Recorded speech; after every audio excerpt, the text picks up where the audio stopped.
Good morning, everybody, and welcome to the FSA's March board meeting, which today is being held in Hull. A first for the FSA, I think, and a great opportunity to visit some businesses in this area yesterday.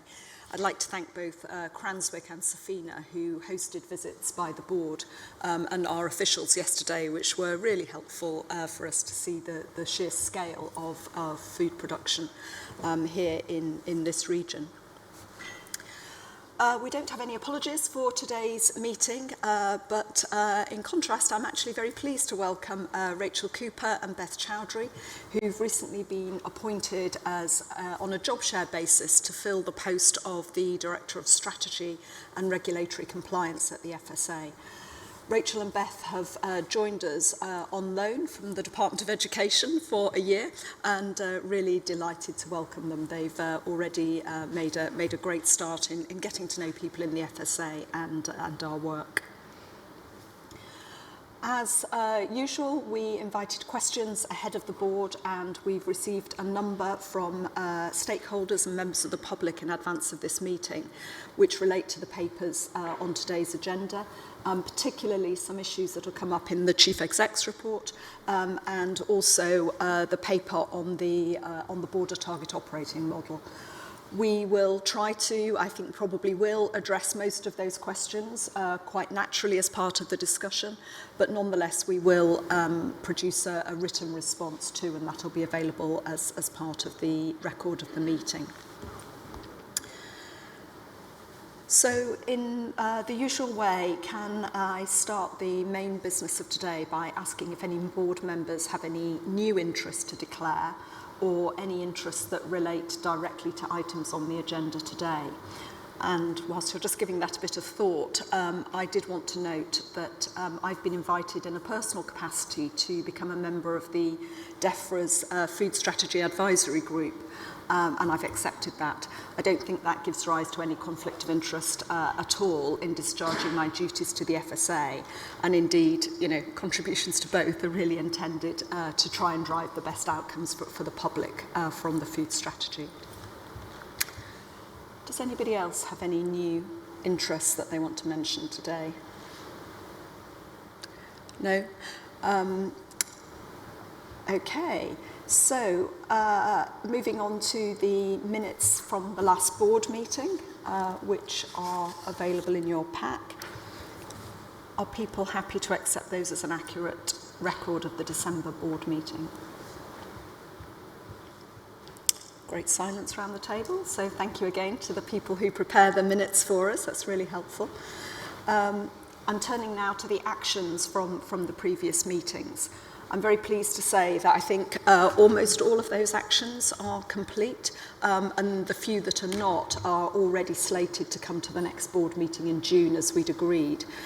The exception, the one thing hanging over, is the work that Sam Faulkner was going to do to consider how we might report on the work of the Port Health Authorities, although I'm guessing we might touch on that a little in the beat on paper.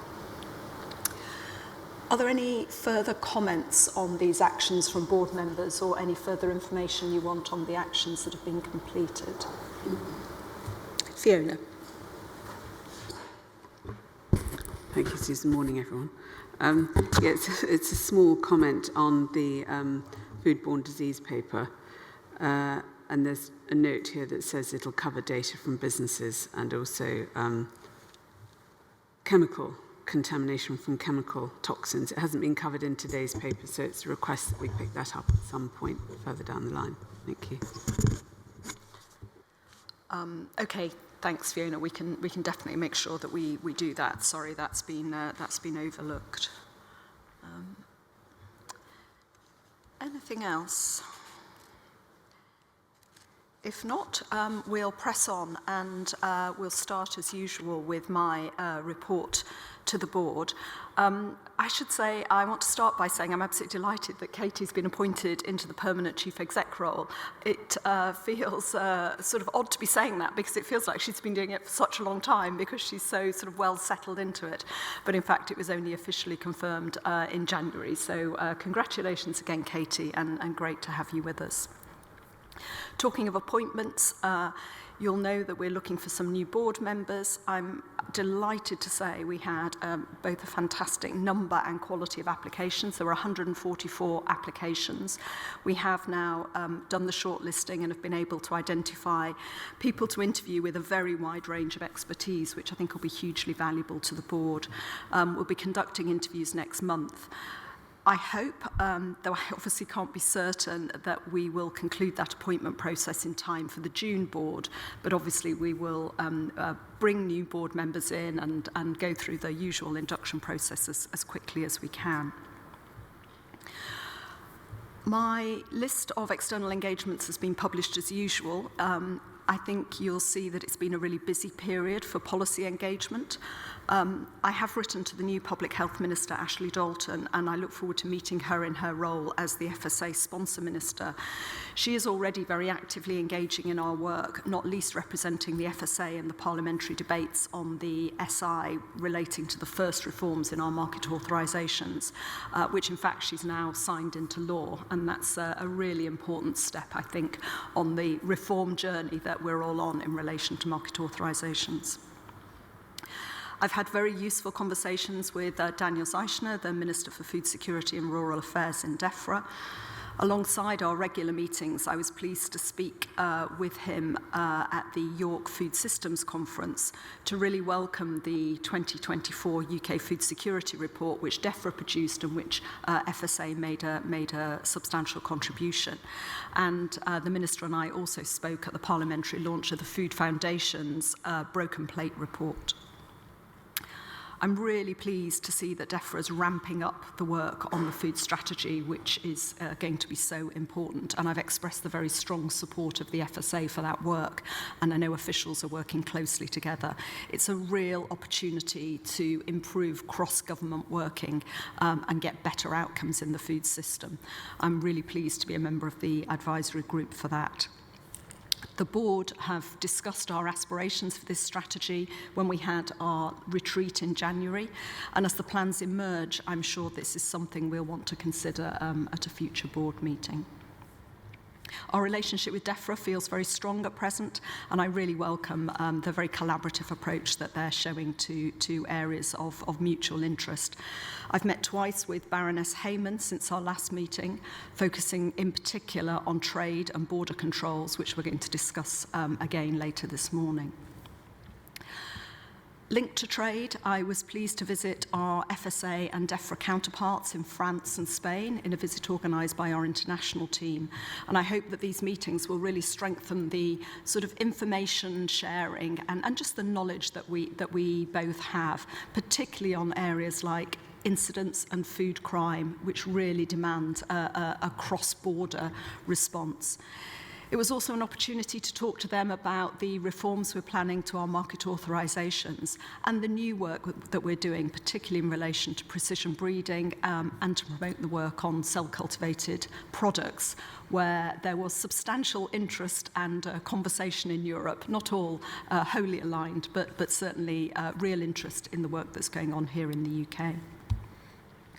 I also visited WHO in Geneva, where we had really important talks on the implications for food-related work arising from the US withdrawal of their funding from WHO.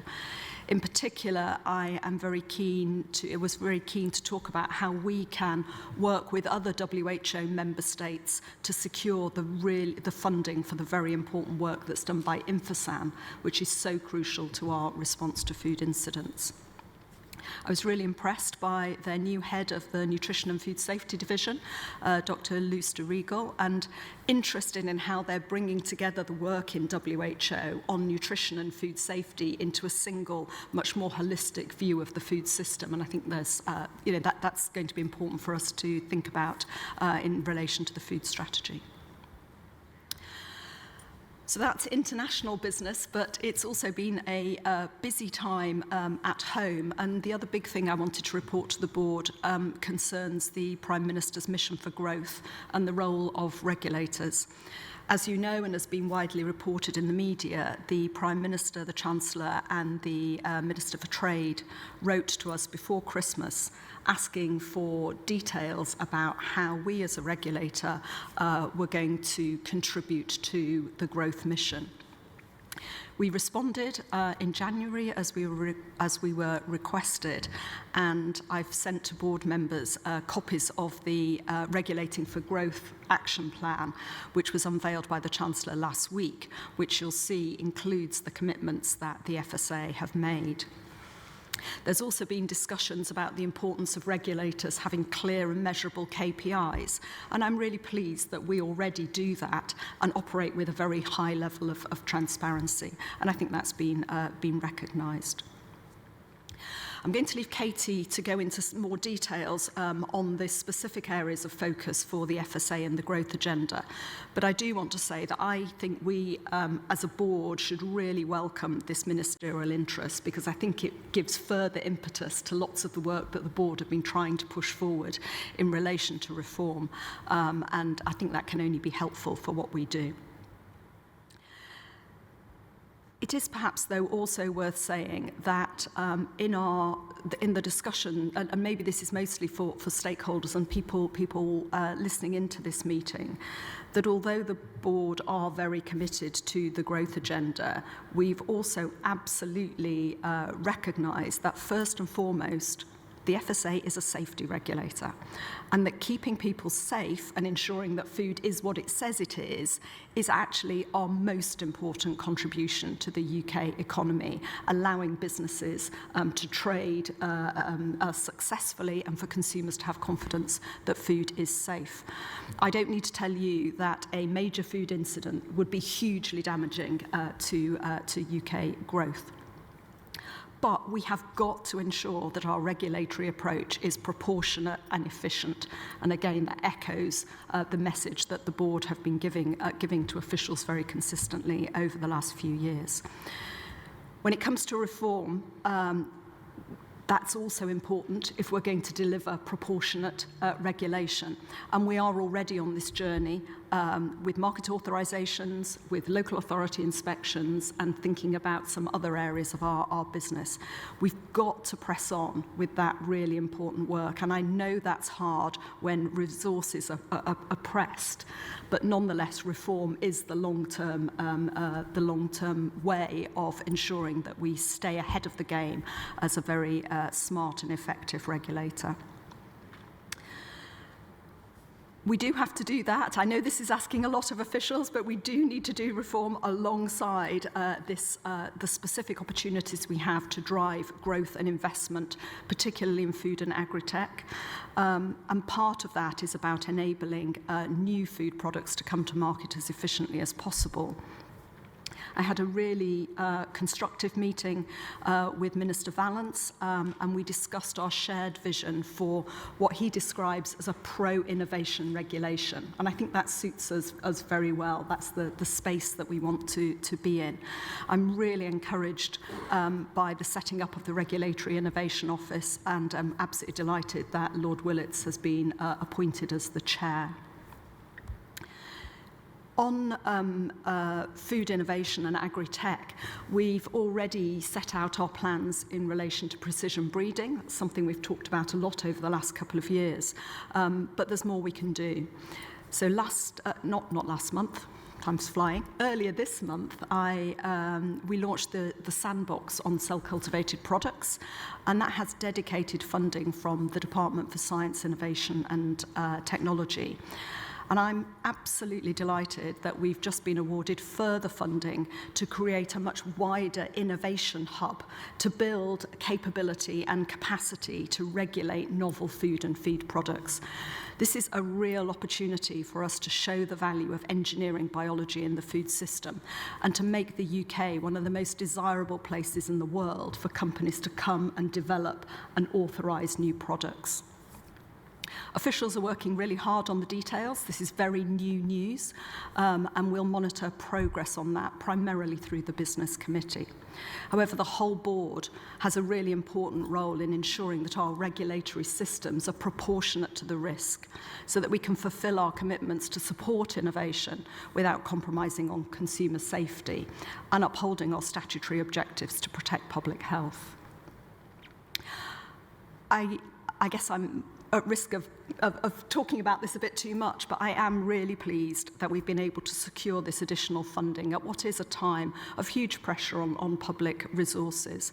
But this needs to help us to make the risk assessment of these innovative products swifter without compromising on food safety. There's growing interest in these products to provide affordable, healthy and more sustainable food. And this new project will give innovators the support that I think they need in navigating the regulations. And in that way, we can make the system more efficient. And the public, at the same time, will be able to remain confident that food that appears on the shelves is safe for them to consume. This investment will enable the UK economy to benefit from the business investment, and as a nation, we'll be able to take early advantage of the potential that these technologies can offer. This is a really exciting opportunity for the FSA, and I'm really looking forward to seeing how it develops and visiting some of the companies that are developing these new products.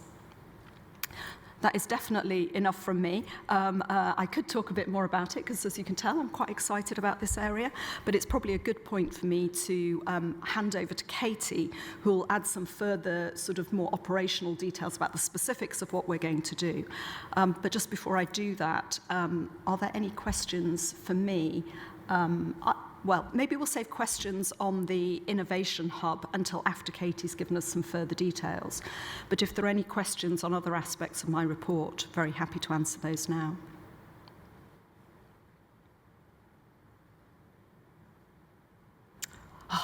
The questions are all going to come later. So on that note, I will hand over to Katie to give her report. Thank you. Thanks very much, Susan, and good morning, everyone. I'm absolutely delighted to be giving my first report as the substantive Chief Executive, although, as Susan says, it feels like I've been doing the job for some time. Well, Susan has talked a bit about our work with the UK government on how regulation can support growth, so I will start with that, and there are a couple of other things I wanted to draw out in my report as well. I have set out in my report the specific commitments that the FSA has made, which appear in that action plan published by the Chancellor. These are publishing the first wave of guidance on cell-cultivated products as part of our regulatory sandbox, which Susan has already described. They're facilitating more inward audits to support trade, continuing the next phase of our work to improve local authority delivery of food controls, to make that more targeted and proportionate and better enable local authorities to support local businesses in their area. And it also includes the new role which we've taken on, which will enable the export of recycled plastic materials for food contact use in the EU. So there is a new regulatory function that we have taken on here. And as Susan said, I'm really pleased that we are also getting 1.4 million in the coming year to fund our new innovation hub. And that will build our capability and capacity on new technologies, particularly in the engineering biology space, and help us protect consumers by making sure that these foods are safe, as well as enabling us to do a better job as a regulator, give greater certainty to innovators and investors there. Very happy to take questions about that as we design that new piece of work. I think it's also worth drawing out that the announcements made by the Prime Minister and the Chancellor included a specific target across all regulators to reduce the administrative costs of regulation to business by 25% by the end of this Parliament. Now, we are working with the Treasury and with DBT to establish the detail of what that target will mean for us. I imagine that we will need to set a baseline and work out how we're going to measure it. So I understand that this is about the administrative cost to business of responding to regulation, not the cost of doing the right thing, if I can put it that way. But that's still very much a piece of work in progress for us. Obviously, all of this is happening in the context of the government setting out a wider vision for the role of the state, including the role that regulation plays in that, and also for the civil service. And I've been asked quite a lot over the past few days and week or two what this means for the FSA, particularly from staff, but also from stakeholders. And in fact, we've had a question to the board, I think from Abigail Farr on the local authority paper, asking whether it means that the FSA might be absorbed into a wider department or have to cease the work that we do to support local authorities and the work done by our National Food Crime Unit. I hope I can give some reassurance by referring everyone to the beginning of that announcement the Chancellor had made, where it was really good to see right at the start of the action plan an acknowledgement of the important role that regulation can play in protecting people from public health risks, and also an acknowledgement that when regulation is designed and implemented well, it can be an essential tool to promote growth and investment. So that plan acknowledges exactly the thing we were set up to do there, to protect people from public health risks. And I think it's very clear to us that the direction of travel that's been set by the UK government here is not anti-regulation. It's a call to arms to make regulation really, really work for people and for the businesses that it's designed to protect. And as Susan said, that's a reform journey we're very much already on, and it feels like a very welcome direction of travel for us. Like any public sector body at the moment, we are going to have to work harder than ever to make sure that we are making efficient and effective use of taxpayers' money. And I'm sure that that is a discussion we will continue to have with the Treasury during the spending review process, which is now underway. And we will all be watching the Chancellor's spring statement retrospectively after the board for any further developments. But I think we are in a good place on this journey, and we have a really good story to tell about the value of the work that we do. But we've absolutely not got to not get complacent. We really need to focus on this. Now, there's plenty more in my report.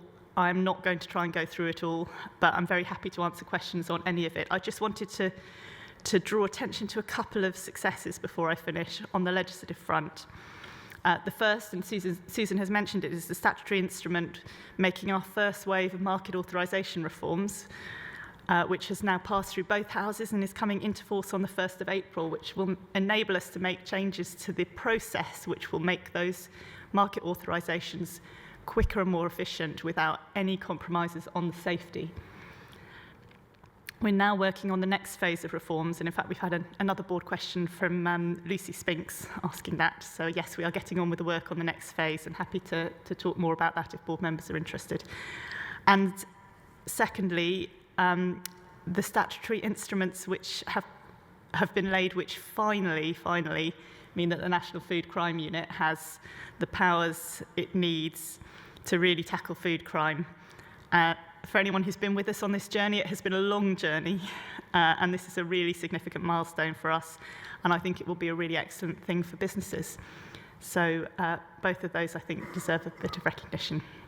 I will stop there because there's plenty that we could cover and open it up for questions. Susan.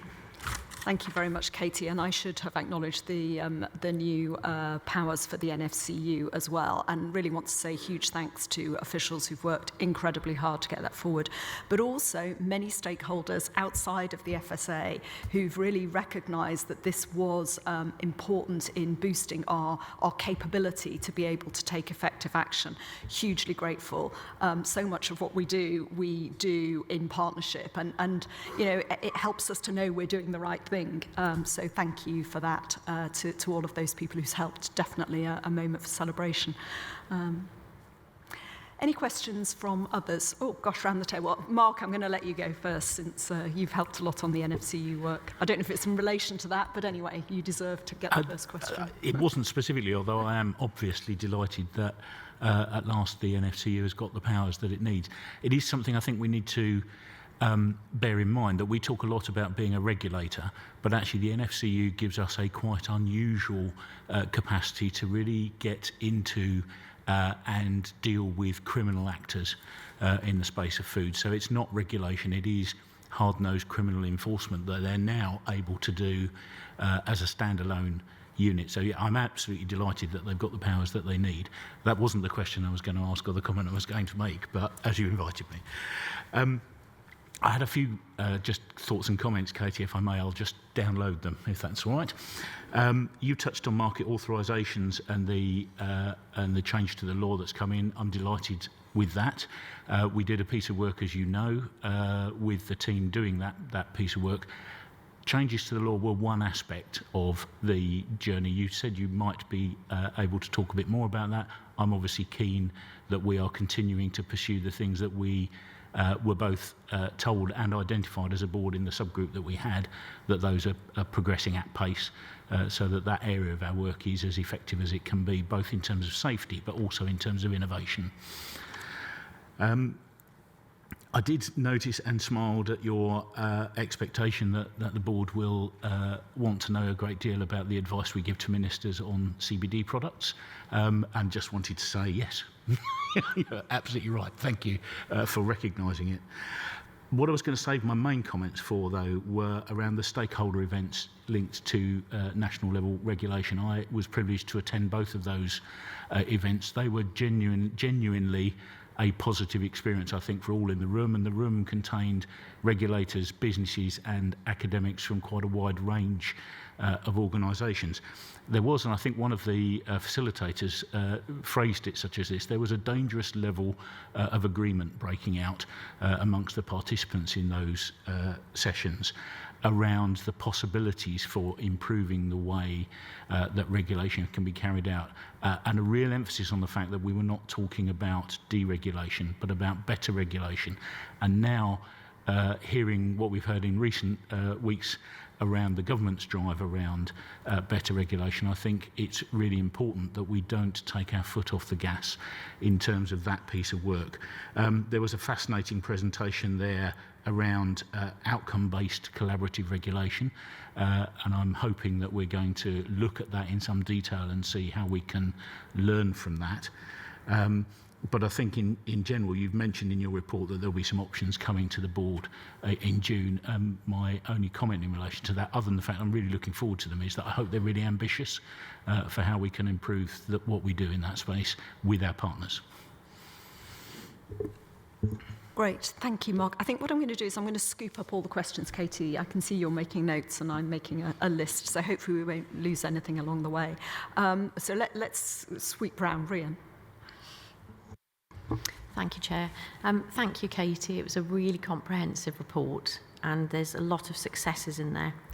Just had two comments. So one was about the Innovation Hub. So it is new news, and obviously we're all delighted for it. I think, the UK is really good at investing in research, and our universities are pumping out all this good knowledge. I think we are less good in the global context at actually pulling a lot of that through into the marketplace, and regulators have a role in that. I think the Innovation Hub is going to be a fascinating piece of work. Precision fermentation is sort of the topic we are sort of hanging on to, and I suppose just any thoughts you have on anything else that hub could tackle in the way of new technology or innovative approaches, anything you can give us at this point would be really helpful.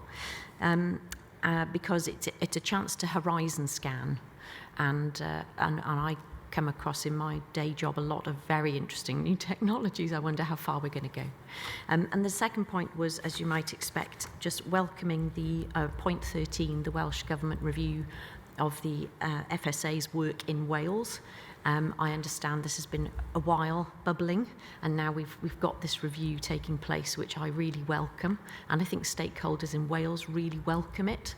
I think it's a chance to sort of consult stakeholders as to how we're doing, and give Welsh Government get Welsh Government really cited on all our work, because I think Susan and I have got a meeting with the Minister, Welsh Government Minister for Mental Health and Early Years shortly, coming up actually, so a chance to talk to the Minister about what her aspirations are for that review, and make sure it's covering everything Welsh Government need it to. So, thank you.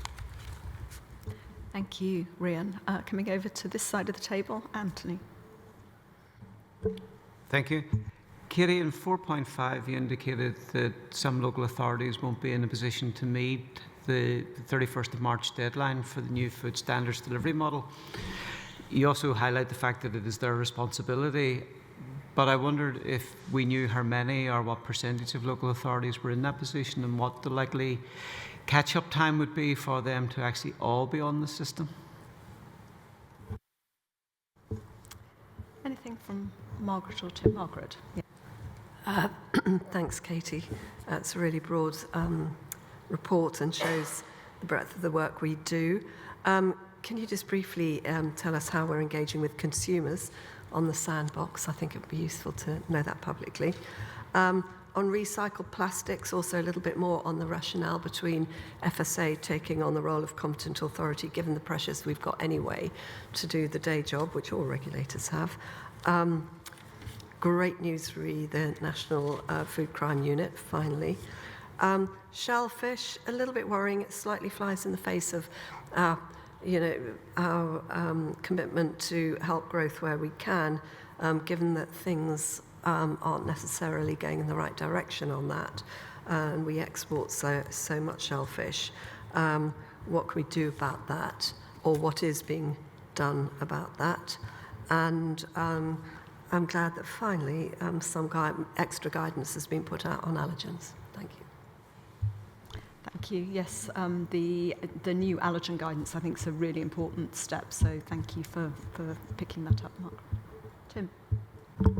Thank you. Yes, great report. Thank you, Katie. A couple of issues on the sandbox and local authority forms I'll pick up in the business committee. But I just wanted to talk about food contact materials, and particularly in the processes. Now we've taken on the role of competent authority, so it follows on from what Margaret was saying. And just to express a hope and aspiration that we streamline processes wherever we can. And if there's opportunities around class approvals, that they are explored so that, again, we're trying to use our resources effectively. Clearly, we have to keep in sight public safety, but where there can be a lighter touch as well, then we take full opportunity around that, because as has been identified, this is a new role and responsibility for us. And also, that's against a backdrop about this aspiration about trying to reduce regulatory burden under 25%. So just to hear a little bit more that is in our forward agenda. Thank you. Wow, Katie, that's quite a set there. I mean, I think the market. Oh, sorry, Fiona. Thank you. A few final words.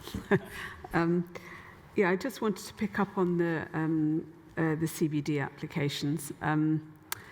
It's a complex area, and we've had some really helpful briefings in the background on some of the issues that you've been having to consider in approving these products for market, and also some of the legal complexities. So it's a question as to when we're going to be starting to develop some advice that would go through with these potential announcements of approvals.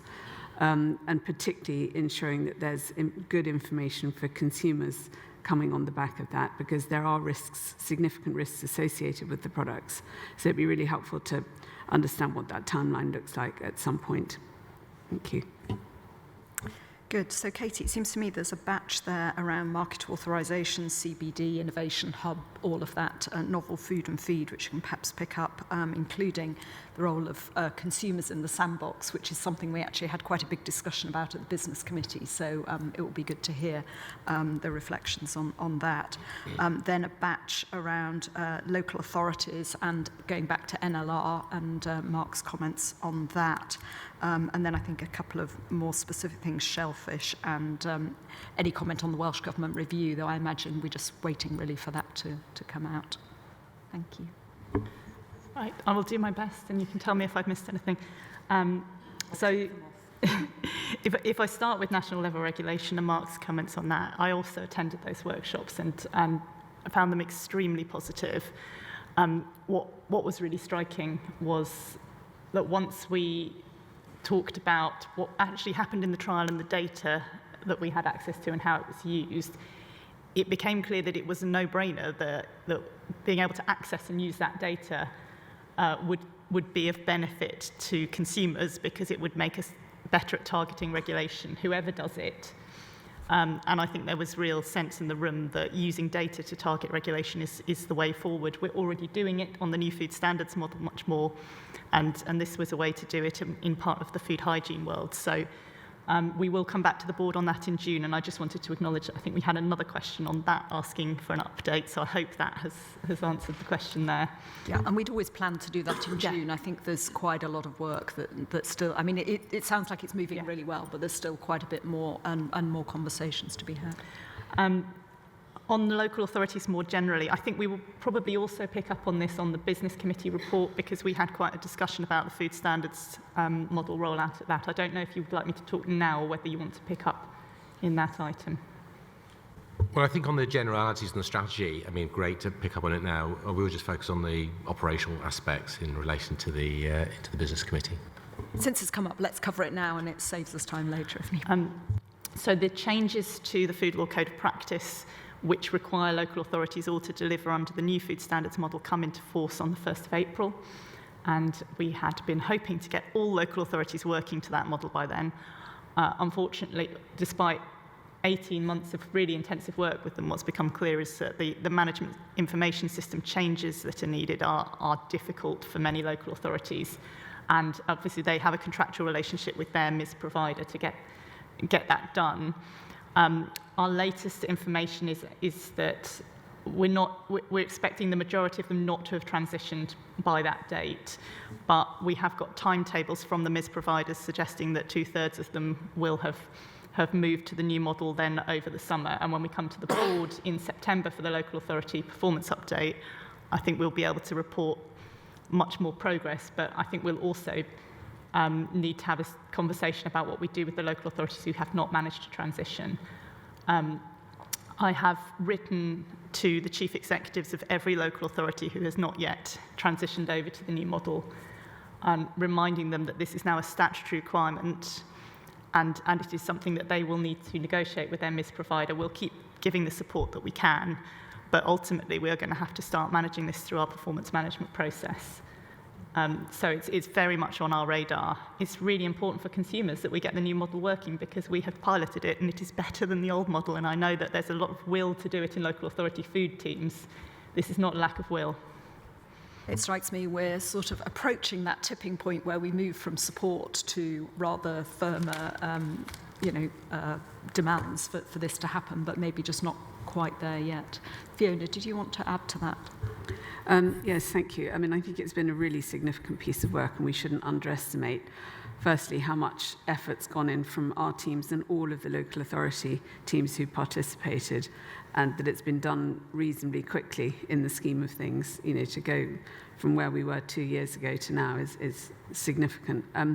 My question is, how much of the not meeting the model is to do with data reporting, and how much of it is to do with the way that the activities are being carried out on the ground? Because that was one of the elements, was allowing a change in the way that the teams were able to operate, and so they were able to operate on much more risk-based rather than a process-based system. So the blocker to the transitioning is most definitely data systems. I think the question you're asking is how many local authorities are actually doing it anyway, which is difficult to say at the moment because we haven't got the data. I know that some local authorities have already moved to a much more risk-based model. We know from, if you look at any of our food standards delivery stats, you can see that they are not high, and that's because local authorities are focusing where they think that the effort needs to go. But I think they're not operating the new model fully.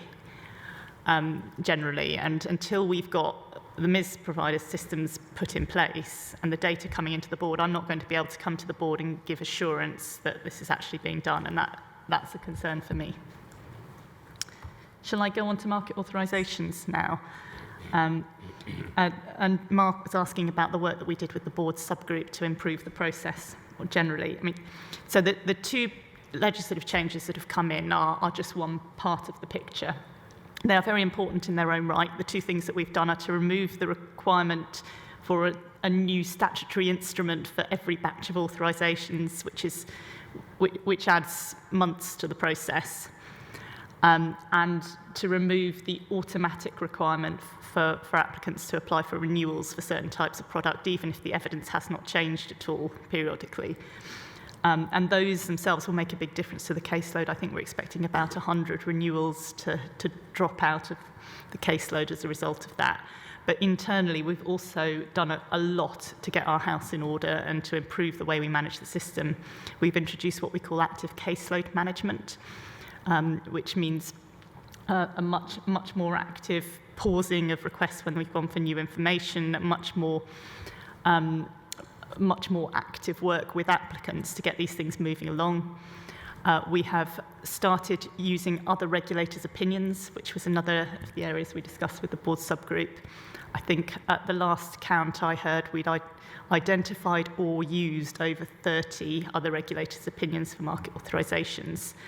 And we have done a great deal internally on just things like improving our guidance, improving the quality of the letters we send to applicants, those kind of things, which don't sound big in themselves, but for businesses, it's really important that we run a good quality service. So lots of work there. We've basically done all of the things that we said to the board subgroup we will do, which is why we're no longer talking about them. And we're working on what the next wave are. Maybe if I can just come in on that, and just to remind the board that I meet quarterly, 3 times a year, termly, with the team, and we sort of go through in much more detail where we are on these particular issues. So we've also got the business committee reporting, so I think we are keeping a very close eye on this. But I think we're due at the June board to have an update on the next steps of market authorisations. Is that the case? The next, Rebecca? Is that coming up? Well, I think it's a question for you, Susan. I apologise, I can't remember if we've committed to bringing a paper to the June board, but we are absolutely working on the next stage of market authorisations reforms, and we know that there are still quite a lot of bureaucratic steps in the process that we feel are not necessary for food safety, not in the interests of consumers, because it's holding up the process, and we will be bringing those proposals to the board at the right time. But we haven't yet discussed those in detail with ministers. Yeah, okay. So we've not lost sight of this. I would say this is my kind of top, this whole breadth of market authorisations is probably the thing I spend most time on. So, but I think it will be good to be clear with the board and to stakeholders what are the next steps we're working towards, because they don't happen overnight. So let's work out the timeline for that. I'll also pick up the question on food contact materials and recycled plastics specifically. I think Margaret asked you asked for a bit more about how this was going to work. This is the EU has introduced a new regime for recycled plastics for use in food contact materials. And in order to export to the EU, businesses need to be certified by a competent authority to show that they are meeting those requirements. And what we've done is we've said we will take on that role of competent authority. We have to do it in Northern Ireland, where EU law still applies. So we're already doing it in Northern Ireland, but we've said we will also take on this role in GB.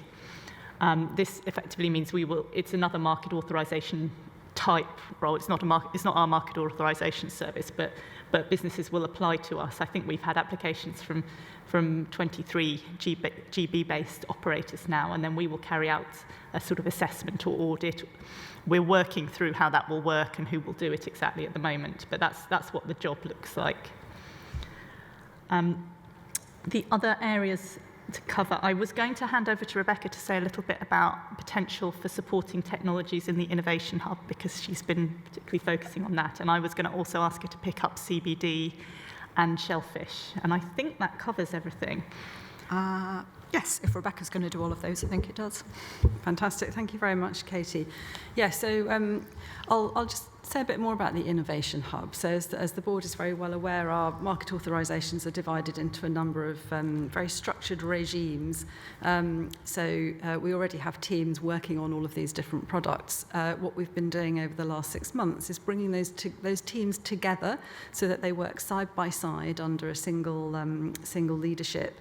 And that includes teams working on novel foods, including CBD actually, teams working on genetic technology, technologies, so GMOs and precision breeding, but also the sort of the wider innovation landscape, because it doesn't always fall neatly into our own regimes, and we want to make sure that the things that we can do to support applicants, and I know somebody mentioned pre-application support as an example of that, we can learn from what works, and we can make sure that we've got the right skills in the right place. And that innovation hub then has given us the platform to launch our sandbox bid and start building the team to deliver that. So the sandbox has now started, and it's where we will be using the additional funding announced today that we're getting to look at precision fermentation, which is another example of a range of techniques that don't necessarily fall neatly into our individual regimes. So having the skills together in one place, allowing the teams to learn from each other, is really going to help our capacity and capability. And there'll also be additional resources for our risk assessors who will be working closely with the Innovation Hub. So I'll come on now to CBD. Rebecca, sorry, yes. before you do, Margaret was also wanting an update on how we were going to involve consumers. Consumers, yes, really crucial question. Yes, absolutely. So as Susan has emphasised in her chair's opening remarks, at the heart of our work on the sandbox is ensuring that CCPs are safe. Our ethos and purpose at the FSA is to protect the interests of consumers in doing that. And just as we did with precision breeding, we're planning quite comprehensive consumer engagement, and in fact we've already started. So over the over the past year, we've included new questions in some of our consumer surveys to start understanding more about what consumers think and feel about these new technologies and CCPs, and we'll be putting together a bespoke programme of consumer engagement so that we can, like we did with precision breeding, so that we can get a little bit more under the skin of what consumers think, what their needs are, what their views are, and incorporate that into the guidance and information that we provide. We've also got a number of explainers. We've had our Chief Scientific Advisor, Robin May, has done a number of those, and we'll be building on that and making sure that we provide information as well as engaging directly with consumers. I cut you off before you were about to go on to CBD. If Margaret, are you happy with that? So coming now on to CBD, again, as the board is aware, we've published a number of safety assessments now on CBD. So particularly these are for the purer forms of CBD, and we're now in the risk management phase for those products. So we will shortly be going out to consultation with our recommendations. And again, as the board knows, I think, Fiona, you acknowledged this, there are a number of additional complexities with CBD, some additional things we need to take into account because of the interaction with other regimes. And also, these are complex products, and we have a different way of regulating them. We have our public list and our proportionate approach to regulating products already on the market. So it's a little bit more complex than a more standard market authorisation, but we'll be bringing forward those proposals in the coming months. And then once the consultation has concluded, we'll be coming back to discuss with the board, because the board is exercising greater oversight over these products. It's something the board has supported us with over a number of years as we've approached this quite tricky topic. So we'll be coming back to you once we have the outcome of that consultation. And sorry, Rebecca, there's still one more, which is shellfish. Sorry, yes. Tim's going to come in on CBD. Thanks. It was just really on the market authorisation. Really pleased to hear what you're saying about trying to bring processes together, and perhaps not now, but it'd be just good to hear that the trajectory of where we're going in the sense of perhaps a more kind of centralised procedure, how that's going to work with new areas such as CCPs, the cell culture proteins, even the food contact materials, precision-based fermentation, for example. And also, I guess, how we are presenting that ultimately so that industry, given the context about regulation and burden, can understand how they innovate in terms of food, but also the science and the technical applications. And so thoughts that just come in there, which, again, for reflection and coming back on, is, how are we going to deal with the shifting roles between us and other markets, so mutual recognition from other states. What are the sort of processes we're going to have around pre-submission? Obviously, we're doing the CCP thing and engaging with industry, but how do we do that on a regularised process? How do people know how to navigate the submissions? You know, how can we make that very easy? Our risk assessments, the validation, scientific evaluation, and then the issue about consumer involvement around decision-making processes and what recourse the end user, the public, the citizen can say, well, this is how it feels from our perspective. Obviously not all for answers now, but just to know that it's on the trajectory and people can actually sort of look at the process and understand it. I'm going to jump in here because I think that raises a huge number of issues there. I think I previously said let's think about the timeline, but I think we should probably look towards doing something in June. I think that's going to be a timely moment to do it because since we've been on this reform journey on market authorisations for a good while now, but I think the external context has changed in at least two important ways. One is the emphasis that is being placed on growth, the Regulatory Innovation Office and all that they're trying to achieve through engineering biology, and that is a real added impetus and stimulus. The second thing is the Innovation Hub, and that has given us a little bit of additional capacity to be able to take on, I think, a more expansive view. So I think it would be helpful for officials really to sort of come back with a paper about how that's shaped our thinking about the reform journey and really setting out what are the next steps. And I think what you helpfully did there, Tim, and thank goodness we've got it recorded on the video, is really give Rebecca a list of things that paper is going to need to cover. But I think to do this justice, we should give officials time to think this through, and secondly, the rest of the board chance to just read the paper and consider it before we have a discussion. Is that a reasonable place to be? Okay, so Rebecca, shellfish.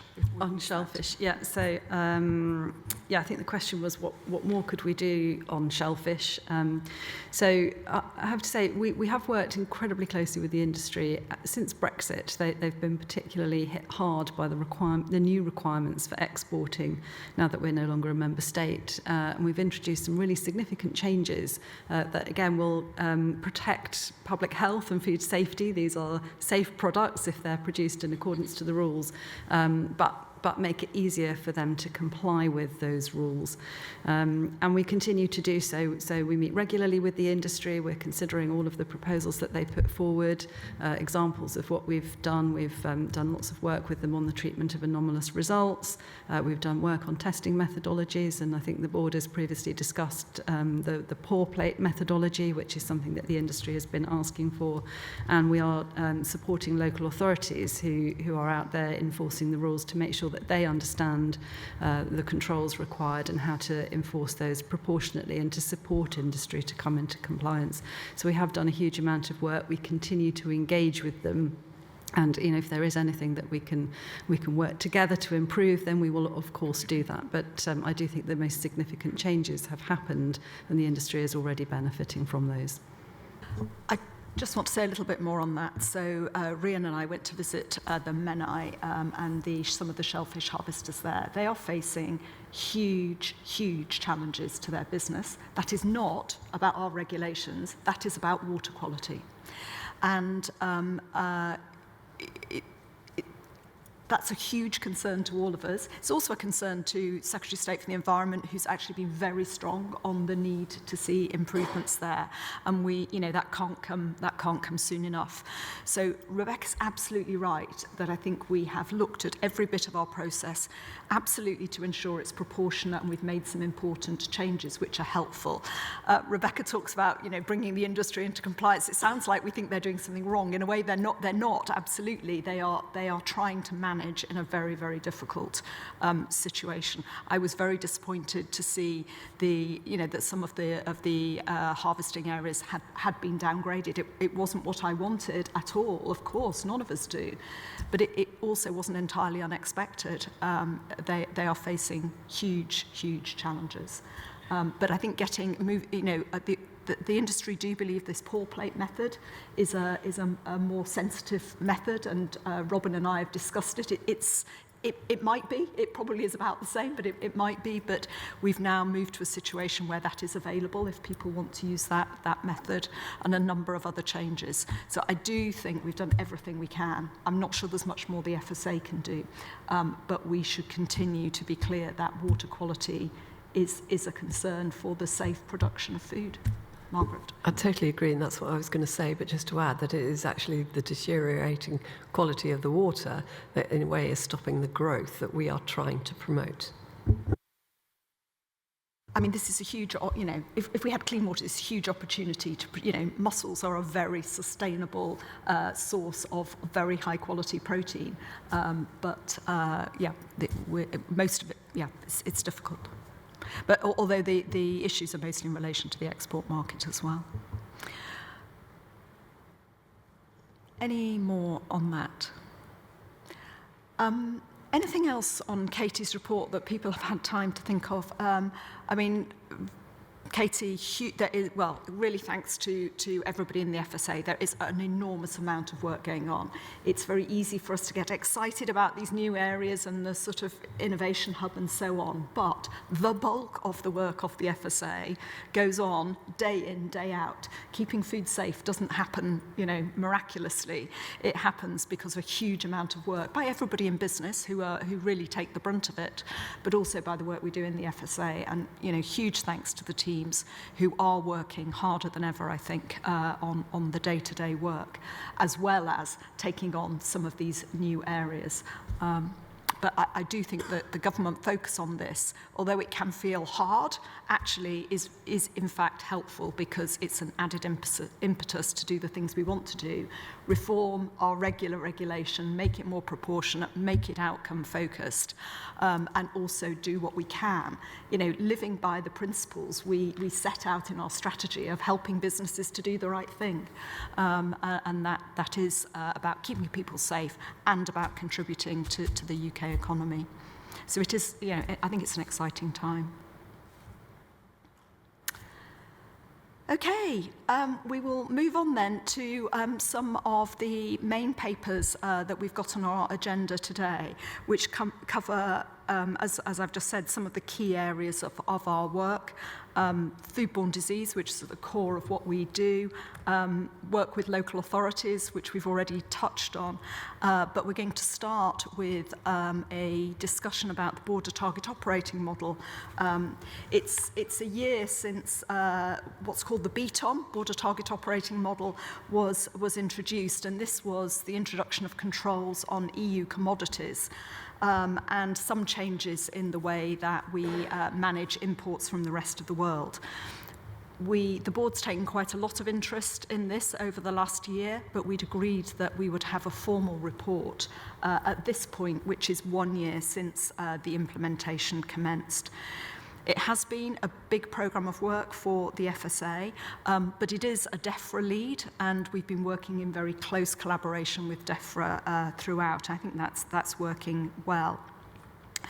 As I mentioned in the report, I have had a meeting recently with Baroness Heyman, who leads in DEFRA on this, when we did talk about BTOM implementation and discuss some of the issues that are apparent in this report.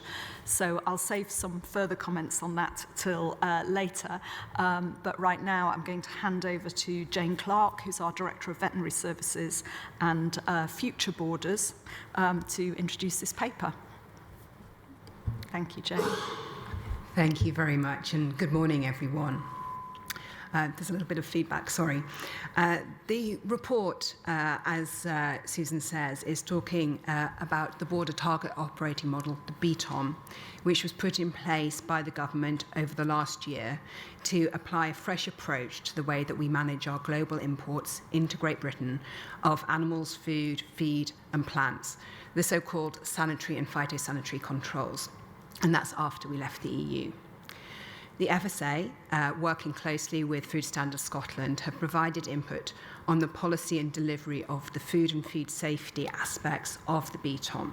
And we made sure that consumer protection was key consideration as it was developed.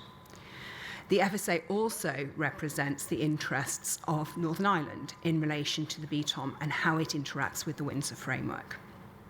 So, we've examined the contribution of the BTOM to managing food and feed safety risks for imports into Great Britain. And overall, working with the FSA's Chief Scientific Advisor, our assessment is that the BTOM across the system has been a positive contribution to our ability to manage food and feed safety risks for EU imports, and it has also preserved the assurances on imports from the rest of the world. However, BTOM implementation is still ongoing, and we know that more work is needed to complete the rollout. So, we also think that there will be interactions with the government's commitment to reset our relationship with the EU. And therefore, we are continuing to work closely with DEFRA, the lead department for the delivery of the BTOM, on that. In addition, this report highlights that we and many stakeholders have concerns about illegal meat imports. And our National Food Crime Unit is working with DEFRA and Border Force as we seek to identify routes of entry and actions to tackle the issues. So I just want to take a moment to highlight that the responsibilities for imported food and feed policy and delivery sit across a whole range of government departments. And that means the responsibility for dealing with illegal imports, which is led by DEFRA at a policy level, has a range of different government departments involved. Border Force and Port Health authorities playing a key role alongside the Animal and Plant Health Agency at the border. And inland, the illegal imports are under the responsibility of the local authorities. So, the FSA, with our responsibility for food and feed safety policy, with the NFCU responsible for tackling and disrupting food crime, including, Susan, those international supply chains, we're really keen to emphasise that cross-government and GB-wide coordination is going to be crucial.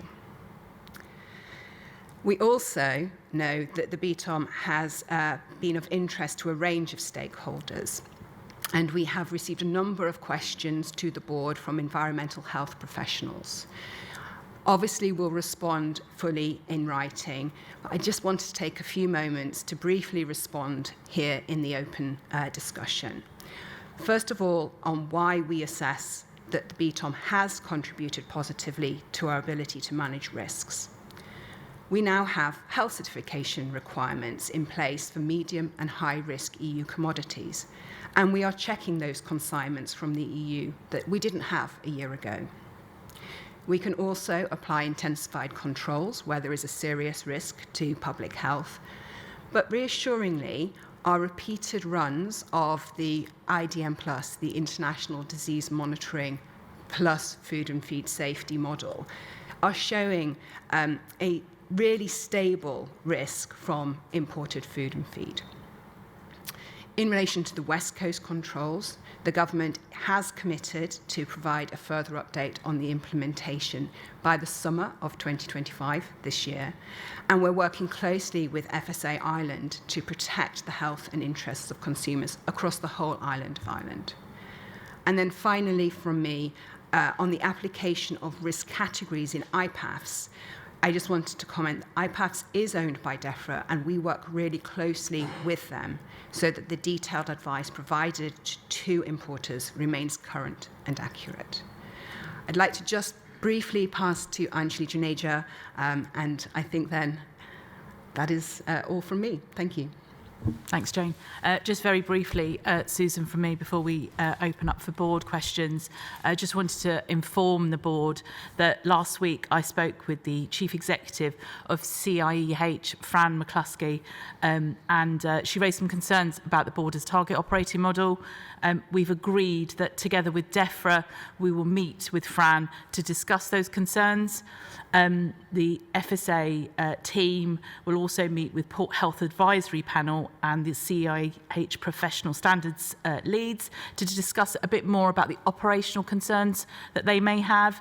And finally, just to emphasise, the FSA will continue to engage with all our stakeholders and partners that may wish to get in touch. I think that's all from me for now, Susan. Thank you both very much. So let me maybe open this discussion by just sort of crystallising what I see as the issues we need to discuss today. So really reflecting again on the questions, I think we have got to recognise that it is really good that we are carrying out checks and seeking health certification for EU imports for the first time. That is a big step forward compared to a year ago when we were seriously worried that we did not know what was coming into the country. It is an improvement in our biosecurity and public health protections. But let's be frank, the rollout has been slower than we hoped. We still don't have controls at the West Coast port. There's still a challenge when it comes to the availability and access to data. And the legislation that we need for some elements related to risk management is still not in place. So I don't think we should pretend that this is the job done. It's a work in progress. If I wanted to be positive about that, I would say that position is very well understood by DEFRA and other colleagues in the food system. And I think it's interesting to note the number of meetings that Anjali has coming up. There's another meeting with Baroness Heyman and indeed involving the devolved administrations coming up. So I know that the Minister is keen to make progress on this. We had a meeting last week where we were in really full agreement on what was needed. And we will continue to press for that, whilst also offering our support, because this is a DEFRA lead. Jane also mentioned illegal imports. I do want us to talk about that. That is a separate issue to the BTOM, but of course there are some interconnections. What I suggest we do for our discussion is focus first on the BTOM itself, but I will reserve time at the end of this session for us to specifically talk about what's happening on illegal imports. Seeing nods around the table, so hopefully people are content with that. So let me open it up now to specific questions for the team on more technical aspects of the BTOM operation. And I think it was Anthony was probably first up. Thank you, Chair. Actually, I was going to make a lot of the comments that you just made, so it's taken away a lot of what I need to do.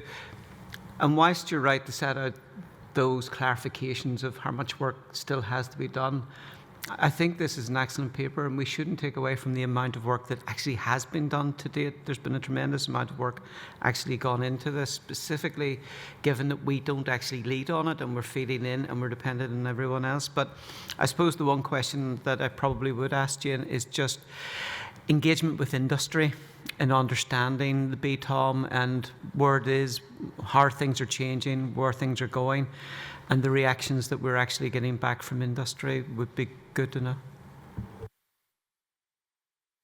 Margaret, you So putting aside the West Coast ports and dodgy operators, which you're going to come to next, I just think West Coast ports, if you like, because that in a way is part of BTOM. It's just a part that's not. It's sort of part of BTOM, but it's also part of dodgy operators bringing stuff in. So I'm very happy to do that. I mean, I think that firstly, I fully support. It's great that we've got these EU checks in place.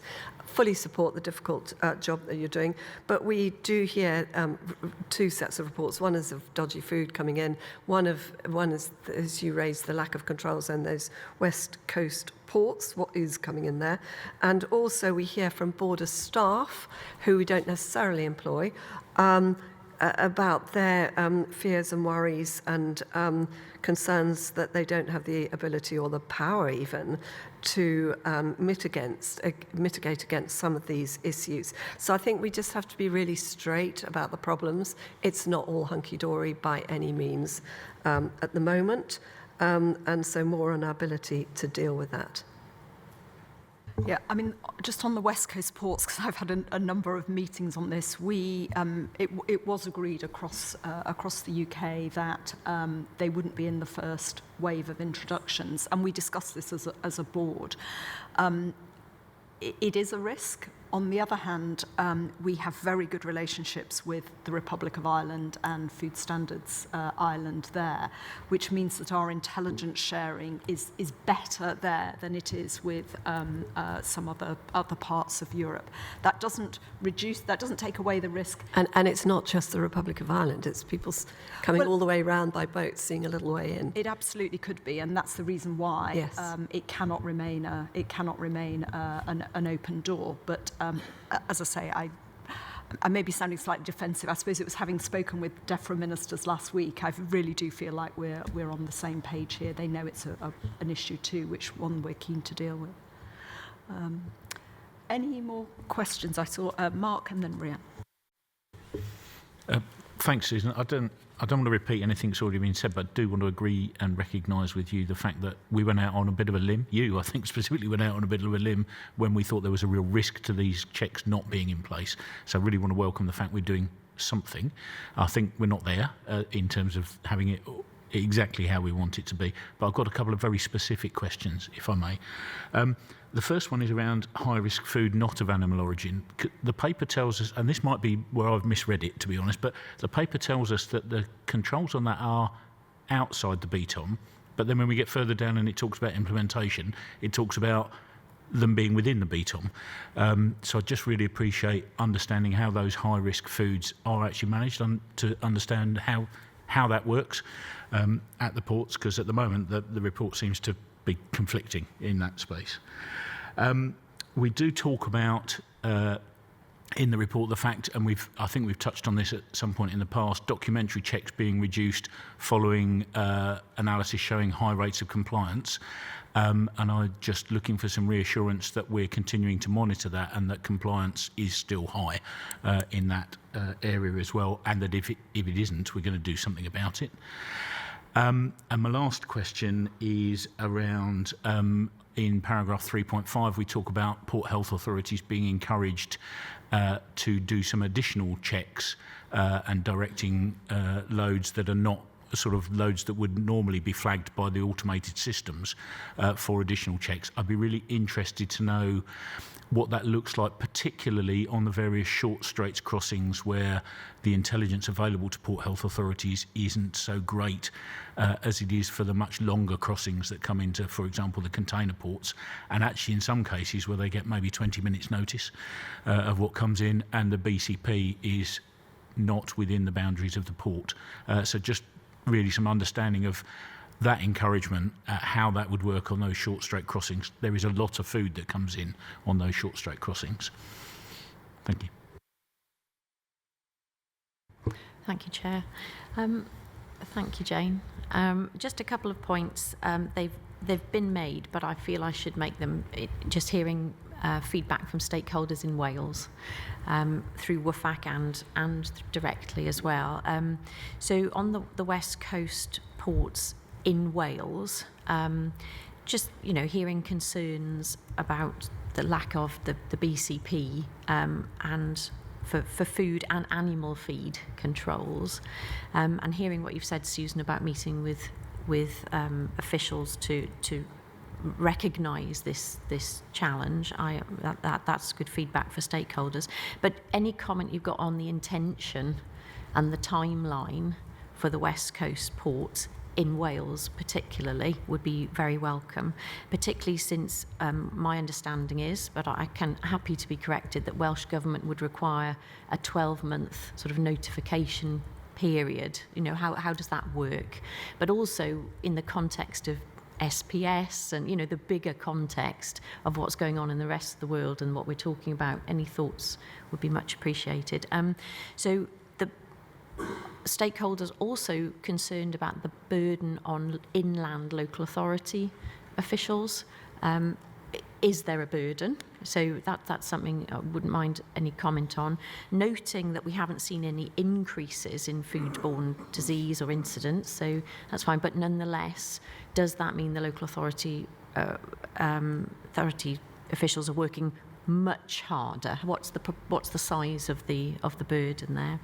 And then finally, it's a specific one. It's outside my area of expertise, but I just wanted to convey it.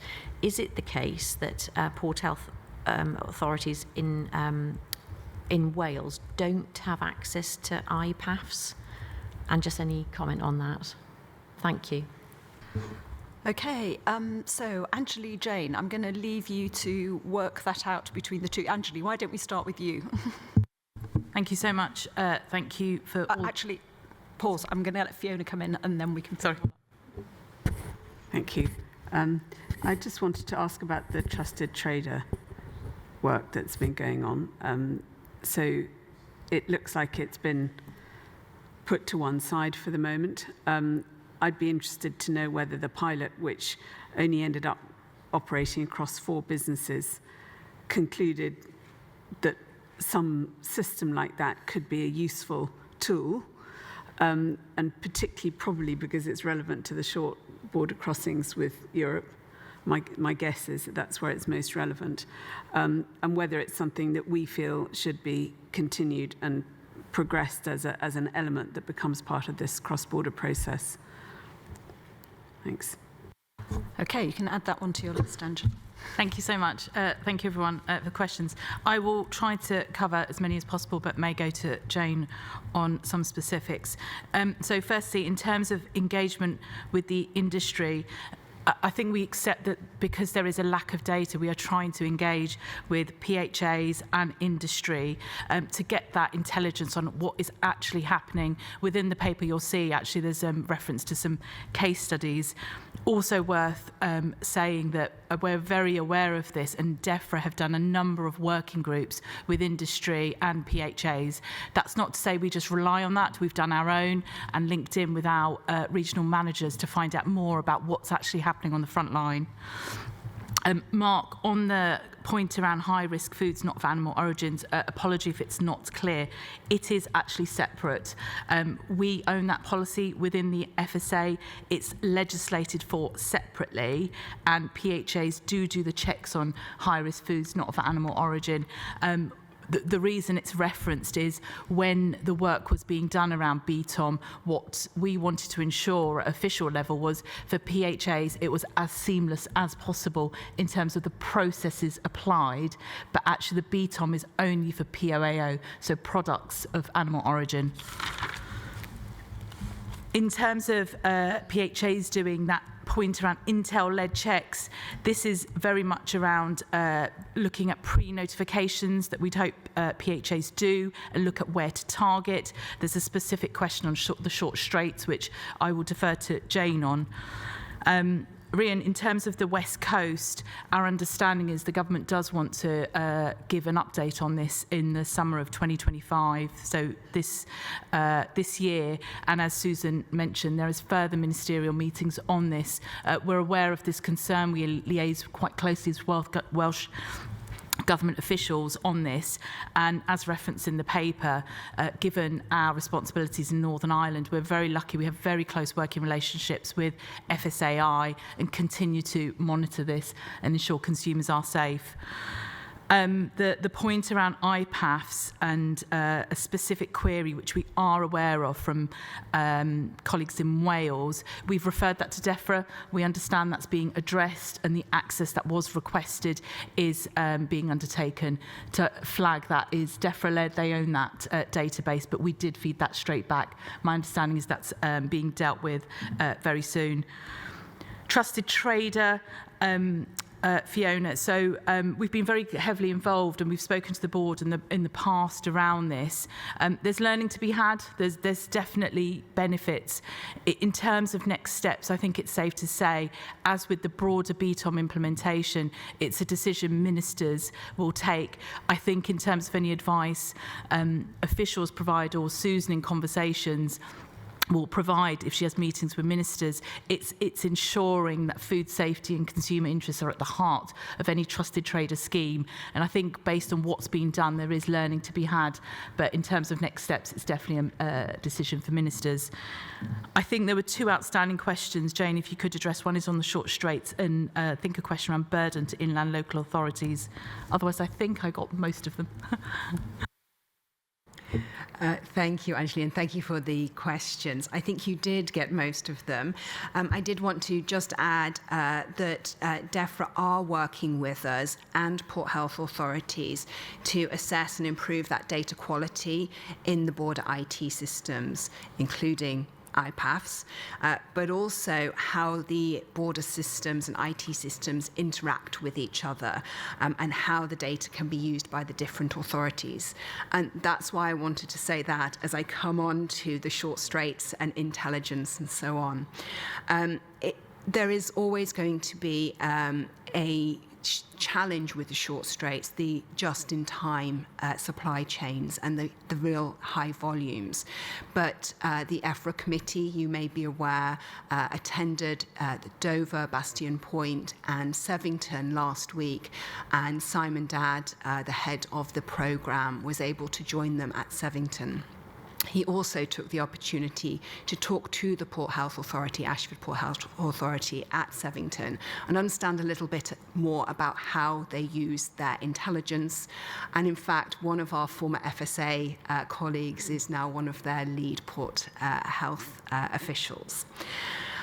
In terms of the intelligence, there will also be increasing understanding of the patterns of trade and the patterns of where there is non-compliance. The Port Health authorities do look at the documents, so that is what is going to help us to confirm that the good compliance and the good levels of accuracy continue.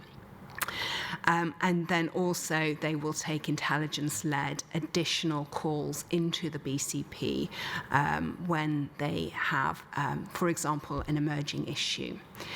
We will have heard the challenges with African swine fever and the foot and mouth disease declarations, and the Port Health authorities, both at the more traditional Port Health authorities and the newer Port Health authorities, have responded really well to those, and we have some really good evidence from that. You also asked about local authority burdens. I think we are not seeing an increase in burdens, but we're seeing a different understanding, and we're helping local authorities to understand what powers they have in relation to non-compliant imported products. And in fact, DEFRA and the FSA wrote to those inland local authorities to explain those powers in relation to animal health risks, and those are also linked to their powers in relation to imported food and feed safety risks. I think those were the questions that we are trying to answer. Thank you very much, both Jane and Anjali. Jane, I'm really glad you made this point about data. One of the things I've really come to understand as I've sort of learnt more about what we do on this is that it's very easy for us to focus on the BCPs and what happens in the BCPs and physical checks. But because that inevitably has to be intelligence-led, the critical thing is around data and access to data. And one of the things that I specifically discussed with the Minister last week is about the work we can do to improve the availability of data and the information flows. And we both agreed that that needs to be a priority, and is one way that we can strengthen our protections generally, but perhaps in particular in thinking about the West Coast. So I think that's, that is quite a focus of the conversations. Talking about data is also a handy segue into talking about illegal imports, because the nature of illegal imports is they don't come with any data. They don't fill in their export health certificates and so on. So this is an issue which there's been a lot of media concern about. I know from conversations outside of this that board members are concerned about too. I think the paper was helpful in describing what we know, that a significant proportion of these illegal imports are entering through non-commercial routes, and so they're not going to be impacted by the BTOM at all. And I think we have to acknowledge that smuggling is always a possibility, no matter what controls are in place.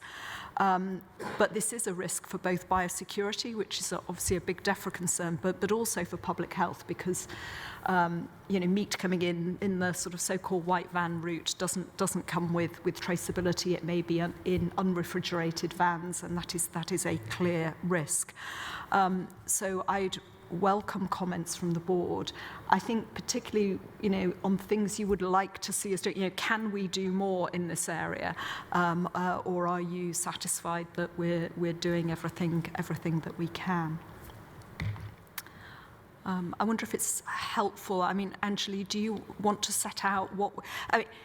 We're all worried about this. So we've got a shared common goal to put a stop to this. Clearly, lots of this happens to happen at the border, and again, this is where it becomes complicated with that division of responsibilities. Would it be helpful for you just to crystallise what we're doing already, or what are the next steps? So I think it's fair to say it's something we work very closely with colleagues in Junior's area, National Food Crime Unit, and it's been raised, Susan, as you say, by a number of our partners. I think the first stage in terms of what we've been doing in the FSA is really understanding the routes and getting in our minds clear whether it's commercial, non-commercial, the illegal routes coming in, and actually then going all the way back and going, okay, what is actually happening in terms of this smuggling? Now, that traceability I'm going to park the Borders target operating model. We've spent quite a lot of time. In terms of the illegal route, by its very definition, tracing it back is very, very hard. But what we are doing and working across government with, noting this is not just a FSA responsibility, is understanding, is there a demand? If there is a demand, why is there demand? Is there specific consumer groups that want this food? Is there more we can do? Is there more around communications? Is there more on that data intelligence sharing that we can do across government? So noting we've identified those aspects, it's working to really join up across the system. And I think that's where we're at this stage. But I don't know if Junior, there's anything further you want to say from an NFCU perspective? So Anjali's spot on in terms of the work we're doing to share information and intelligence that we have with the various authorities that we're working with, whether at the border or primary health authorities. It's also helpful to know that in some instances they've acted on the intel that we've provided and they've changed some of their systems, but there are a number of ongoing investigations, so we can't actually go into the detail of some of those. But I concur with Anjali and others in terms of what they've said about the importance of formally sharing our information and data, ensuring that where we do find things at the border, that we begin to do some form of enforcement, because actually that in itself will act as a deterrent. So I think we're doing, well, I'm not a board member, but I do think we're doing everything we can with the information that we have that's available to us at the point in time. Thanks. That's really good to hear, actually, that there are some operations, whatever you call it, underway to follow this up. And I totally agree with you that being seen to be taking some action becomes a deterrent. But it might also be worth us thinking about what other things might we start to pull in which have that, deterrent effect as well. Any comments from others? Mark, then Margaret. Yeah, thanks, Susan. I think it's really important, as we have, to separate these two issues, and I know we've done some technical changes around the commercial routes, but what that leaves us with is the criminals, frankly, the smugglers in this space. And as I touched on right at the very start of this meeting, we are unusual in government that we have expertise within our organisation for knowing how to deal with these kind of criminal actors in this space. We're not resourced to do everything that everybody wants us to do all around the country, but we do have some expertise. And I think one of the concerns that I'm picking up on is we all know there is a problem here across government, but there's no strategy to sort it out. And whilst I'm not suggesting we should be delivering everything, I think we do have the expertise to play a role in developing that strategy around both prevention and prosecution if necessary. So just, Susan, your question was what else perhaps could we do? And my suggestion is that we, perhaps could make quite a contribution in developing that strategy. And I'm very clearly drawing a line between delivering the strategy, but actually developing it and putting something in place so that all partners can get involved and know what they're doing. Yeah, I just wanted to build on what Mark had said. I think it is really important to acknowledge the number of partners that are involved in this. But I think you're right, at a strategic level, I think there's a really important role for us to play in supporting DEFRA, who own both the kind of borders model and also the animal health issue, which is one of the major risks from this. But we do have an interest, particularly because there is a public health risk from that criminal activity you talk about, because the conditions the meat is often brought in pose a risk to public health. So we definitely need to support DEFRA in developing that strategy with other partners across the system. And at an operational level, I think there is also something really important we can do in feeding the intelligence from those operations that Junior's talked about, so that we're gathering to the people who can act on it at the border, and they are usually Border Force. And our NFCU are not at the border searching things, and they're not able to, either in terms of powers or resource, but Border Force can. And so we need to give them the tools and the information they need. Margaret.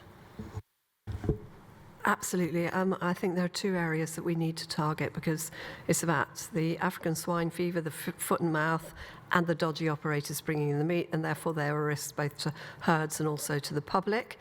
And there's also some evidence, I believe, of some of this stuff coming in through commercial routes, so we mustn't forget that.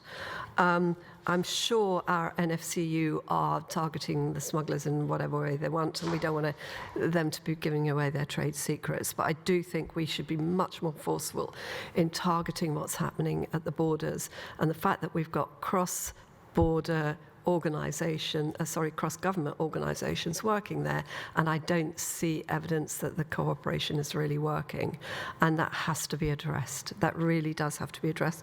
So it's about finding a way and being very clear about it, that they must come together more forcefully, and then secondly, exchange of information very specifically of what's coming in at the border needs to be faster and shared. Good points.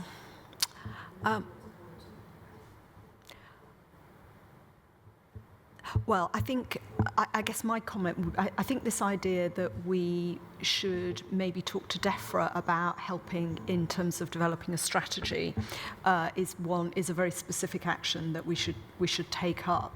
And I think some of this would then be covered within that, of really trying to define the responsibilities of different partners. And if you're going to have a strategy which involves multiple partners, that has to involve them coming together to understand and work together more effectively than they are doing at the moment. Junior. Yeah, and just to complement that, Chair, I think it's really important that we feed in the intelligence that we have, the experience of the outcomes that we've started to generate into that, so that it is evidence-based, and we're doing that continually so that it evolves, because as we're seeing, the route that the criminals take would also evolve, so the intelligence point in that is going to be absolutely critical in feeding into that. Yeah, this is never going to be a static business. Okay, thank you for that. That was a really helpful discussion. I want to come back to the positives. We are in a better place than we were a year ago. That's really good. But as the discussion's made absolutely clear, there's a lot more to do. We haven't really talked much about the SPS discussions and negotiations, and that's really because they're at an early stage and out with, well out with the FSA. But it's clear that this is a very dynamic situation, and I think the fact that we are in close touch with DEFRA at ministerial and at official levels is incredibly important, because we do have this joint interest in securing our borders. I think there's been some helpful suggestions in relation to illegal imports. We will have the annual report from the NFCU later this year. I think that comes to the September board meeting, September, anyway, later in the year. And that will be an opportunity, I think, very specifically to update the board on the situation insofar as we know it in relation to illegal trade at the borders, and will be a further opportunity to discuss that work. Is there anything more to pick up on in that?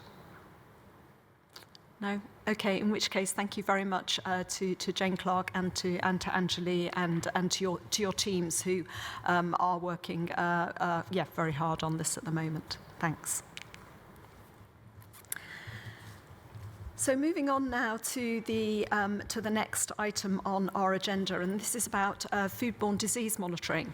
So foodborne disease really goes, as I said at the start, absolutely to the heart of what the FSA is all about. It's really about keeping food safe from those acute pathogens.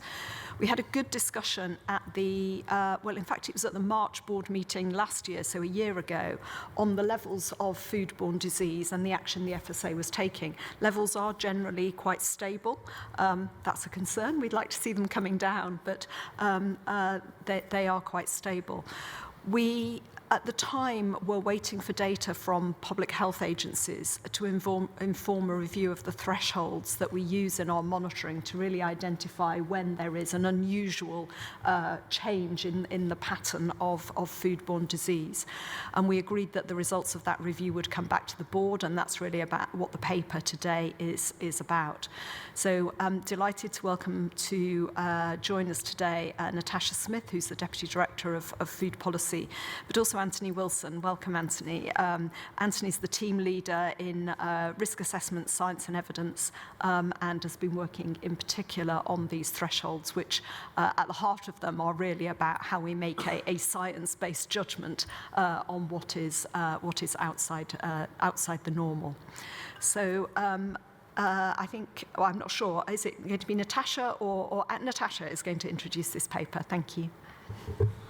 Thanks very much, Susan. As you just indicated, this is a follow-up to the discussion at the March board last year, and the paper reports the outcome of that review, and we're asking you to discuss the conclusions and the proposed activities for monitoring foodborne disease going forwards. So the review was triggered by changes in sampling and reporting arrangements, and we widened the scope to make sure that our thresholds and governance arrangements for monitoring foodborne disease are responsive and robust. And we also tested our thinking with our cross-government partners. So the review concluded that thresholds remain a valuable tool for monitoring, but that the particular thresholds needed to be recalibrated. So the analysis of the data showed that evidence-based changes to the thresholds could be made relatively simply, and Annex 2 shows the potential thresholds. The key changes are salmonella adjusted to reflect the changes to the sampling process, the STEC adjusted to capture all STEC strains that are capable of causing severe disease rather than just 0157.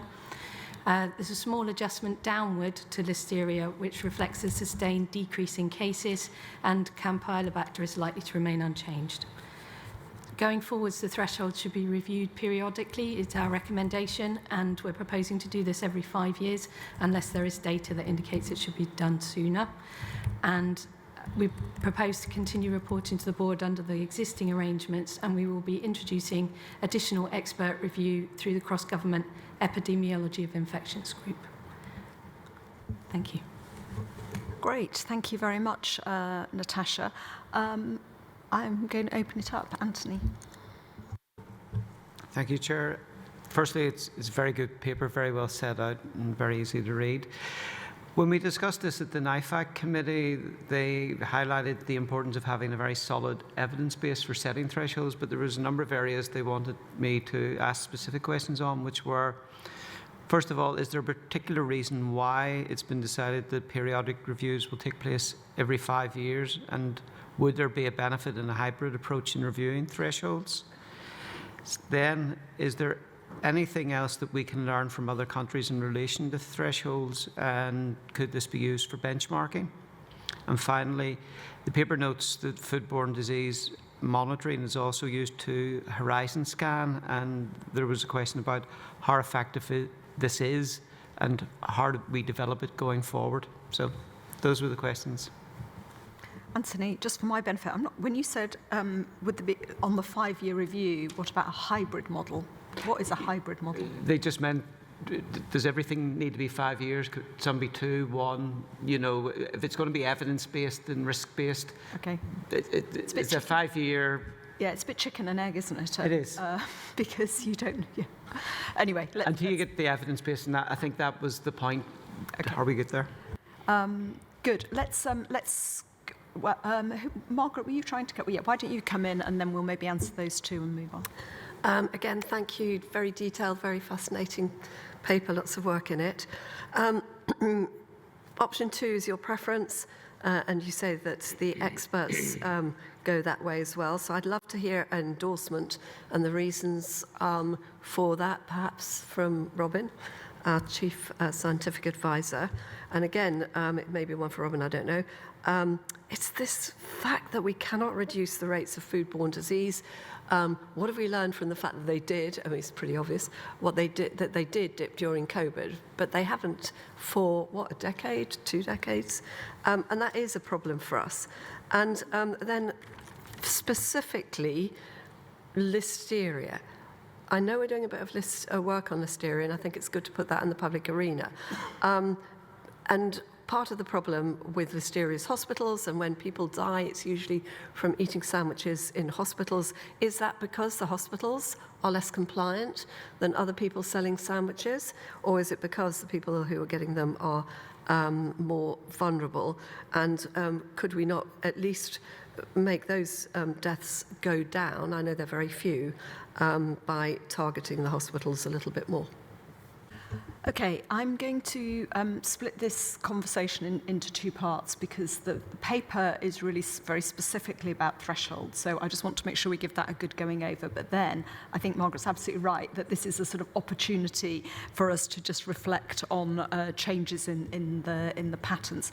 So let's just stick with the threshold bit for a moment. Are there specific threshold questions? Okay, Mark, then Rhian, then Fiona on thresholds, and then I promise we will, and Tim, gosh, everybody, and then we will come back to talk about the wider issue. Mark. Yeah, thank you. Just 2 quite specific questions, if I may. We talk about reviewing thresholds every 5 years unless data suggests otherwise. I'd like to just understand a little bit more about that, unless data suggests otherwise, what that means, and where we get that data from.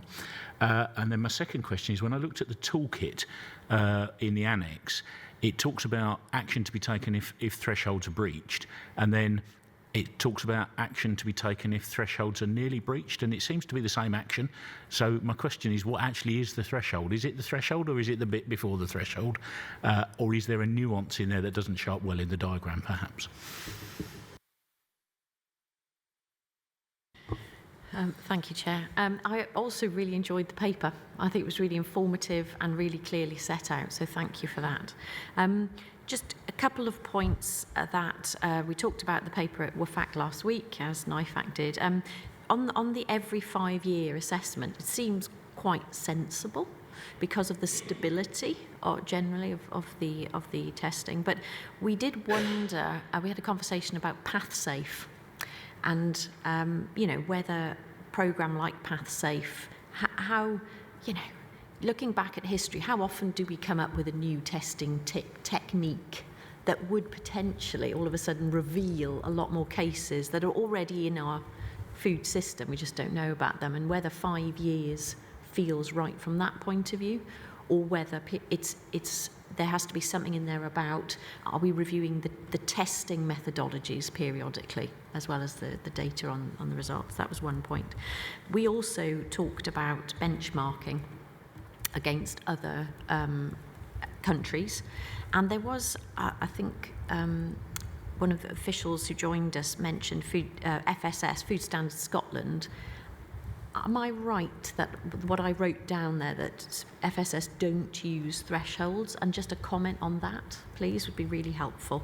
And then finally, just the figure 7, about the exclusion of the Wales data.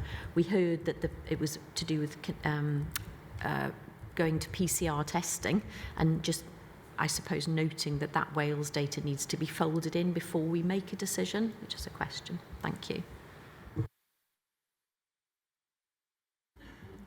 Thanks. It might not be a specific threshold question, but it was question around how the work that we've been doing through our science and research has contributed to this piece. We haven't really mentioned that because I think Path Safe has been a really important programme that's coming to an end the end of this month, I think.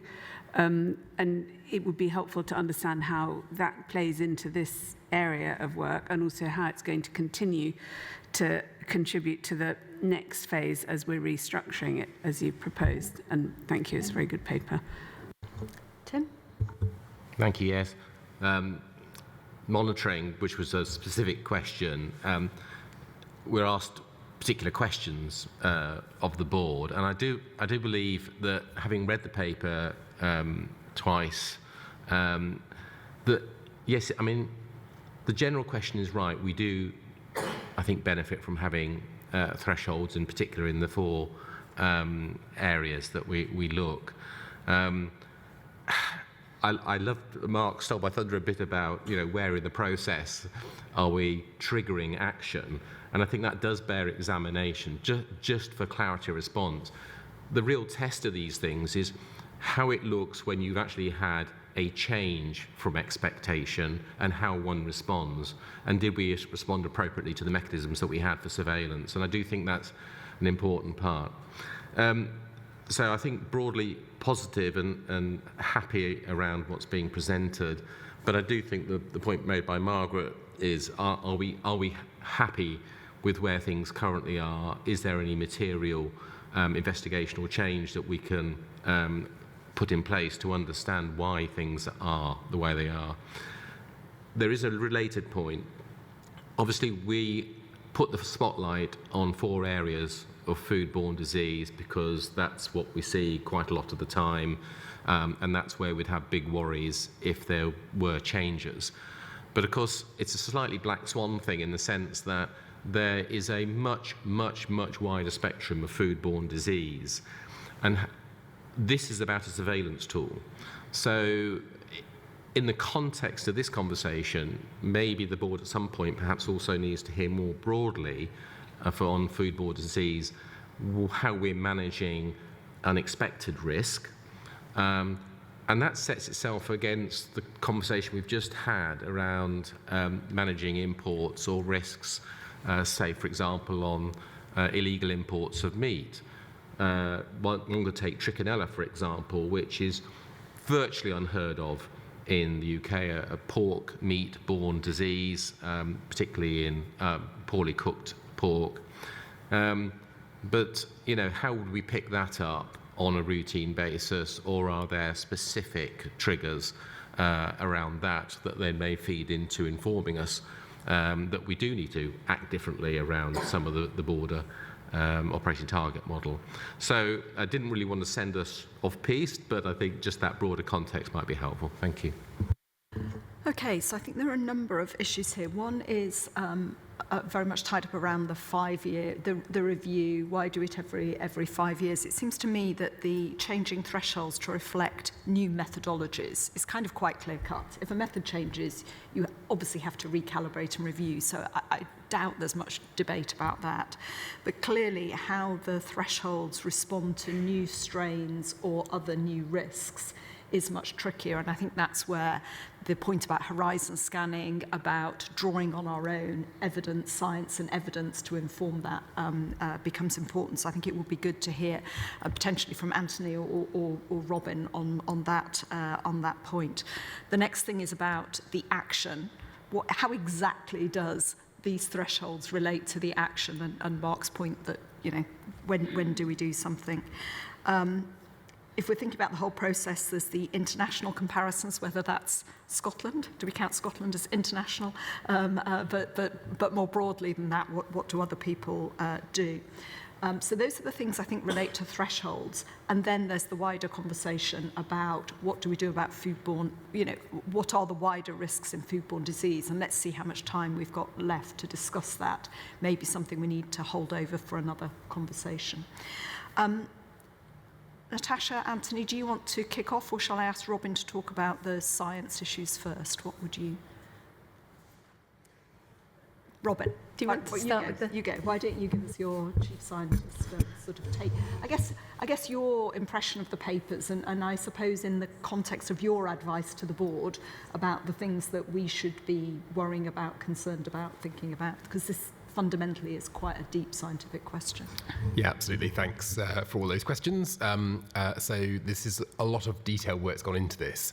And I guess there are kind of three areas from my perspective. So firstly, to say I very much support the recommendation and the work that's gone into it. It's actually not straightforward to assume thresholds are the right way to do this. And as people have mentioned, some countries do something different. So we looked in quite a lot of detail at if thresholds are the right decision, and if they are, how one would set them. And the approach, I think, in the paper, which is based essentially on a confidence interval over the last 8 years or so, so looking at the flexibility year to year and working out the what is a reasonable level based on that is a good approach to have. It's pretty robust. I think there are a couple of things around that. The first is, I guess, Mark's point about when is a threshold used and when might it not be used. And I think the approach that we're proposing, which in my view is a very robust one, is that if you come close to or across the threshold, absolutely you want to review that particular pathogen. But also there are reasons you might want to review it that are completely, even if you're far below the threshold. And the most obvious is an incident. If you have an incident which does not tip the yearly data above the threshold, but is in its own right concerning, you'd still want, I think, from my perspective, to look in detail at that pathogen. So that's the reason for having that kind of threshold, non-threshold barrier. In terms of data, and this comes also slightly to Tim's question about pathogens, actually, and the reviewing cycle. So 5 years, I think, is it's a pretty good benchmark. I very much agree with the fact that we shouldn't be sort of held over a barrel to that. And I would want us to be looking at both individual pathogens and perhaps pathogens as a group before then, if things change. And the thing that is most likely to change is that we currently have in field the IID3 survey. So this is a very large national survey of infectious intestinal disease. It won't report till next year, but when it does report, it will have very detailed data on the prevalence of a much broader number of pathogens than the 4 you see here. When we get those data in, I think I will want us to be looking in great detail about both these 4 pathogens and potentially other pathogens that we may not currently monitor. And then there's a big discussion to have, for example, with UKHSA about whether we should be roping in monitoring for those pathogens and perhaps revising thresholds here. And then I guess the last point on the science side is around the techniques and methodology. Absolutely. And actually that goes in both directions. You know, as science progresses, we often find things that are useful in terms of chipping in positive numbers to these the thresholds, but sometimes you sort of over-detect. And so I guess one good example is around things like PCR detection, where we may start to detect asymptomatic people. And clearly, if people are not sick, that is not something we worry about in terms of their public health, but it might be something we worry about in terms of onward transmission if you're in catering or hospitality. As methods get better, I think there will be a conversation for us to have around that. And to what extent we kind of intervene in those areas. We're really closely plugged into that, and the work of PathSafe, which Fiona mentioned, that programme is finishing this month. About half of the pilot projects we've done in that are continuing in some form with either ourselves or other government departments. And it is also a main plank of both our and other departments' spending review bids that are currently under consideration at the moment for continuation. So I'm pretty optimistic that that will be a way for us to continue some of the pioneering work here and then feed that back into this policy in due course, and I'll look forward to updating the board on it. I think that was mostly from the science end, unless Anthony thinks I've missed something, and then maybe there's some policy questions. Anthony, your microphone, thanks. There we go. I think you've covered most of the things there, Robin. I think the point about periodic review of thresholds versus annual is also, I think, that if your annual review of thresholds we'd have less resource to consider the underlying reasons behind changes. So if you see a gradual increase year on year, then there's a risk that your thresholds would eke upwards without having a proper review into why that was happening. And saying that we would review them on a 5-yearly basis or more frequently if needed means that, as you mentioned, Susan, if there was evidence that a new strain, a hypervirulent strain of something was emerging, or there was some broader shift in patterns, we wouldn't want to constrain ourselves to not reviewing it for 3 or 4 years at that point if we had evidence that something was changing. So we have an ACMSF subgroup operating at the moment, for example, looking at ways that we could inform listeria risk assessment or effectively using whole genome sequencing, which is more routinely used now. I think one of the other things that I really welcome is setting up this group, EFIG or whatever, I've forgotten what that stands for now, something about infectious diseases. Anyway, I think having that expert, what is it? It's the Epidemiology of Foodborne Infections group. So this is a cross-government group that is chaired by the FSA, is chaired by me, and we have representatives from other agencies with involvement in all aspects of food chain risk, so ranging from feed contamination to livestock infections to detections in food and to clinical cases. So we can follow everything through. I think that's really helpful. How often does that meet, Anthony? 6 monthly. Okay. So the next meeting is May. Okay, so I think that is also a way of us getting really deep expert advice, not just on thresholds, but really on our work on these pathogens. So really welcome that. I wasn't aware of that committee. I'm getting a sense there was quite a lot of nodding of sort of feeling reassured. Robin is very closely engaged in this, obviously in his CSA capacity, but obviously an area of where he's got particular expertise. The IID3 report is going to be absolutely crucial, and I think that will, when that is available and when we've had time to consider the implications of that, I think that would be the moment to come back to the board for a wider conversation about where we are on foodborne disease. It's a year since we had the previous paper. We've had this discussion now. I think we should pencil this in for probably be June next year, I suspect. But anyway, we can work out the timing. Rebecca. I was also just going to add that we're also exploring some work with the Science Council, and just coming back to Margaret's bigger question about sort of, what are we doing to look at the broader factors, and are there any further interventions? Is there anything on the horizon that, we haven't thought of yet, and that's due to take place later on this year? Great, so we can roll that into it as well. So there'll be a number of things there. But sort of, there may be, I guess we've got 5 minutes or so now. I think it would be helpful just to have a conversation about the broader issue of foodborne disease, about some of the recent incidents. Margaret mentioned listeria. Certainly, I'm conscious that a number of slightly non-routine incidents have come up in relation to listeria. We have put out reissued guidance, which is clear on that. It'd be good to hear more about what's happening there. Are there any other specific questions from board members about the wider our response to foodborne disease? Fiona. I wondered if we should be thinking about also including in this paper a short note on incidents relating to these diseases, because we don't put the two together. So we're looking at an overall tracking programme in this paper, and we have a separate reporting programme on the actual incidents themselves, and it might be helpful just to see the full picture of where the peaks are. I think that was in one of the annexes, wasn't it, for this paper?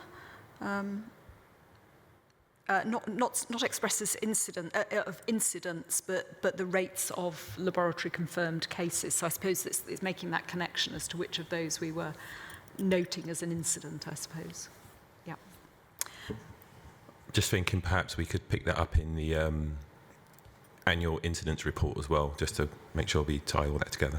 Okay. Tim? I didn't want to labour the point, thank you. It was more, actually, I think, having listened to Anthony about the epidemiology and foodborne disease group, that actually perhaps there's something for the board to reacquaint itself with sort of the wider spectrum of what is happening on an intelligence basis, so that we get that spread. Because it's always the rare stuff or the unexpected incidents that can catch one out, really. And that was my point about, we're looking at a particular spotlight here, and it's great to test that, but it's the wider kind of intelligence also that would be useful to get some sense of what's going on. And that might hit that broader point that I raised earlier. So how's the best way to deal with this now? I mean, this cuts across a number of different areas in the FSA. I wonder, Junior, you're going to help me out. I hope that can help out in respect to Margaret's question in relation to listeria in hospital settings in particular. So we've probably had about 4 or 5 now in the last 3 or 4 years. And I just want to update on there's a UK HSA-led listeria incident in NHS now that we're working on, which is, I think, what you're referring to, Margaret. And I think it's what we're now discovering, because we've sat down with NHS England over the last couple of weeks to actually help manage this through, is the supply chains are very complex. And the key thing here is we've now got a better understanding of that. Second thing is they are giving us the assurances now that we've sat down to actually understand how the supply chain works, that they are doing all they can to get that specific product removed out of the hospital setting. So we've got an update today with UKHSA and ourselves and NHS England to go through where we are in this latest incident. I'm hoping that we'll be in a position to actually de-escalate. The key thing I wanted to just touch on, though, is the systemic issue that the inquest report in 2019-2020 identified, and what we've agreed is a way forward in terms of how we begin to address those issues now that we've got the better understanding. So once we get through this incident, we've got some assurances from NHS England and DHSC policy, more importantly, that we'll sit down and work through how we manage those in the future. And so this, the managing the hospitals, this is a DHSC lead or UKHSA? I guess it's sort of all. So managing food in hospitals is a NHS England lead, but we've all seen the recent announcements, hence the reason why I thought it's important that we bring DHSC policy in, because at some point they will take some further oversight of how all of that works. So we're doing a bit of future gazing into actually how we begin to address and work together with that. The current incident is UKHSA led, but we've also set up our own apparatus which involves all of those parties I've just described. But, sorry, Susan, but the FSA ultimately is still responsible for inspections, which includes whoever is selling or providing those sandwiches in the hospitals. So on the inspections, this is why where it's complex, because it's the trusts, and the trusts come under local authority auspice, and what we're doing is influencing, because actually to undertake, in this incident as an example, all of those food chain investigations would be an absolutely mammoth task. So that's why we're seeking the assurances through the policy route and through NHS England. I think it's worth saying on this incident, it was one of the trusts doing its own sampling in the hospital which identified the listeria levels. And as I understand it, these are levels of listeria which are below the kind of statutory minimum, but you have to have very, very low levels for vulnerable people, don't you? So, so the trust identified it, and that led to the identification of the group cluster. And we are working really closely with UKHSA, who lead, and we are doing our bit. We can talk, if you want to, a bit more about what more we can do in hospital settings, but I think the key thing is that the controls in place for that whole supply chain need to be incredibly strong given the vulnerability of the people. Below the statutory maximum, not minimum, just to clarify that.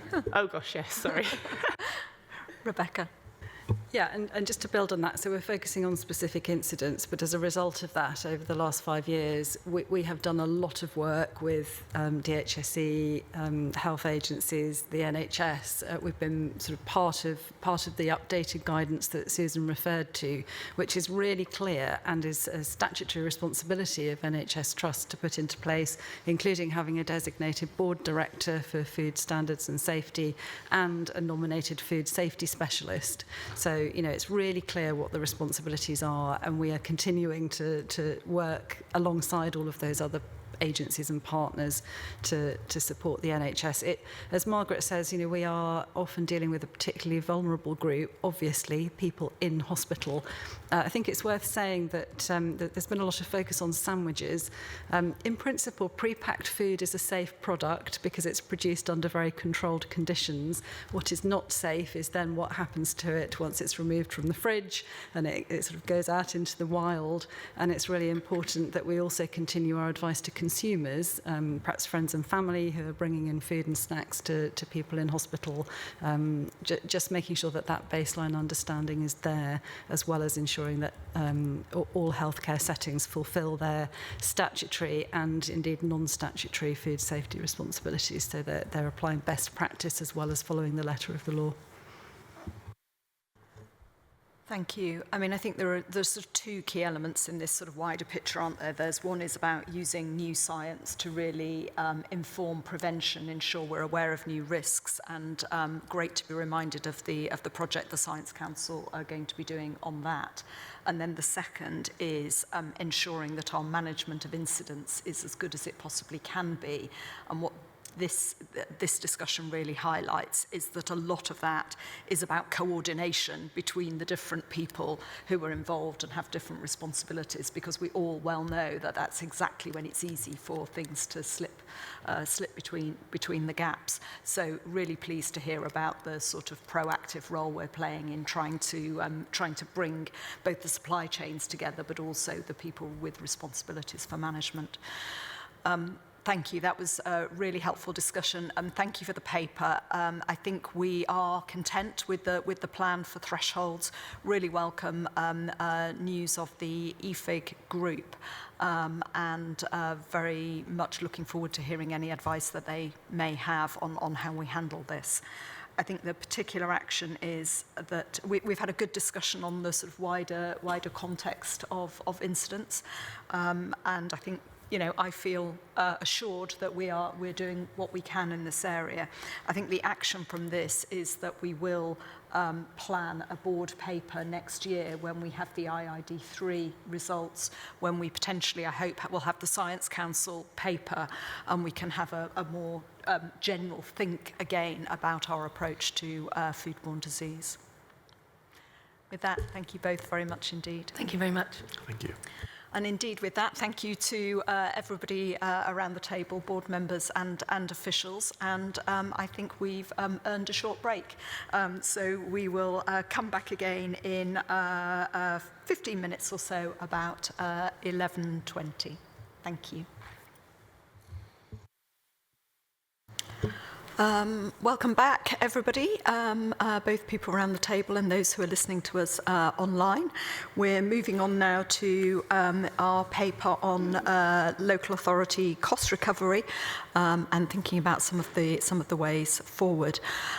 Mark, given the interest you've already declared relating to your substantive employment at Kent County Council, I just want to remind board members of that ahead of this discussion. I do think it's helpful for the board to draw on your experiences in considering this item, and we're not going to make any decisions today.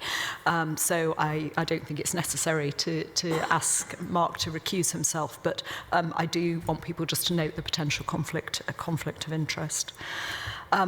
Before we start, I also want to note that the Business Committee did discuss local authority performance more generally this week, and highlighting some of the challenges which are alluded to in this paper. I suggest that we pick up those performance issues as part of the report from the Business Committee, and that we just keep our focus very much on the specific issue of potential charging for local authority services. It's may be helpful, at risk of poaching what Nathan's going to say. I just wanted to remind the board that some local authorities had asked us to explore this issue of cost recovery in the context of the increasing financial pressures that they face. This paper sets out the work that the team have done to just begin this conversation with the local authorities. But I did ask that the board should have an opportunity to think about it before we take this any further. So this is very early stage and a sort of early opportunity for the board to pitch in and really discuss the way forward. So with that background, welcome to Nathan Barnhouse. People know Nathan, who is formerly our director in Wales, but is now head of the Regulatory Compliance Division. So welcome, Nathan. Thank you, Chair. This discovery work was confined to local authorities and explored the issue and the appetite for charging. Now that we understand the drivers, we need to consider this in a more holistic way and get the views of businesses and continue our conversations with other government departments. We've been speaking with Food Standards Scotland about their thinking, and the paper highlights that they are investigating the potential to centrally recover and administer business registration fees to reinvest in a way that supports businesses and regulators. Now, LAs are operating in the context of significant financial pressures, and we heard significant concerns that this is only going to worsen. Unlike some other regulatory activities, food regulation is currently paid for from the public purse, This means the service is competing with other LA responsibilities. The message we received from LA teams is that sustainable funding is needed for the service to enable longer-term planning and to deliver the support functions that an effective regulatory approach can provide. Some form of cost recovery has the potential to be part of a step change. There are differences across the three nations, with Northern Ireland not seeing the need for cost recovery because of a different operating context. England generally open to a variety of models, and in Wales, thinking is geared towards registration. In England and Wales, there is interest in going further with licensing schemes, and across all three nations, there's continued support for FHRS. Similar to Katie's opening remarks earlier this morning, we heard from several local authorities that when the service runs well, it supports businesses. It helps them save money in the long run, and it supports the conditions for growth. And as part of our next steps, we will also need to develop the potential options, including who might pay, how much, and what the impact is. We also need to consider what safeguards would need to be in place. Thank you.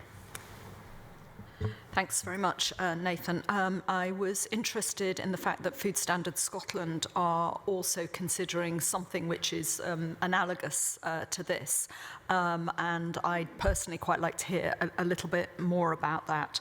I think it was also interesting that you highlighted some differences both in the way this operates and in the opinions of the local authorities across the different devolved countries. So I think, well, I'm interested to hear what the advisory committees had to say about that. So maybe we'll start with them. Rhian, if I perhaps come to you first on Wales, then over to Anthony, and then let's broaden out.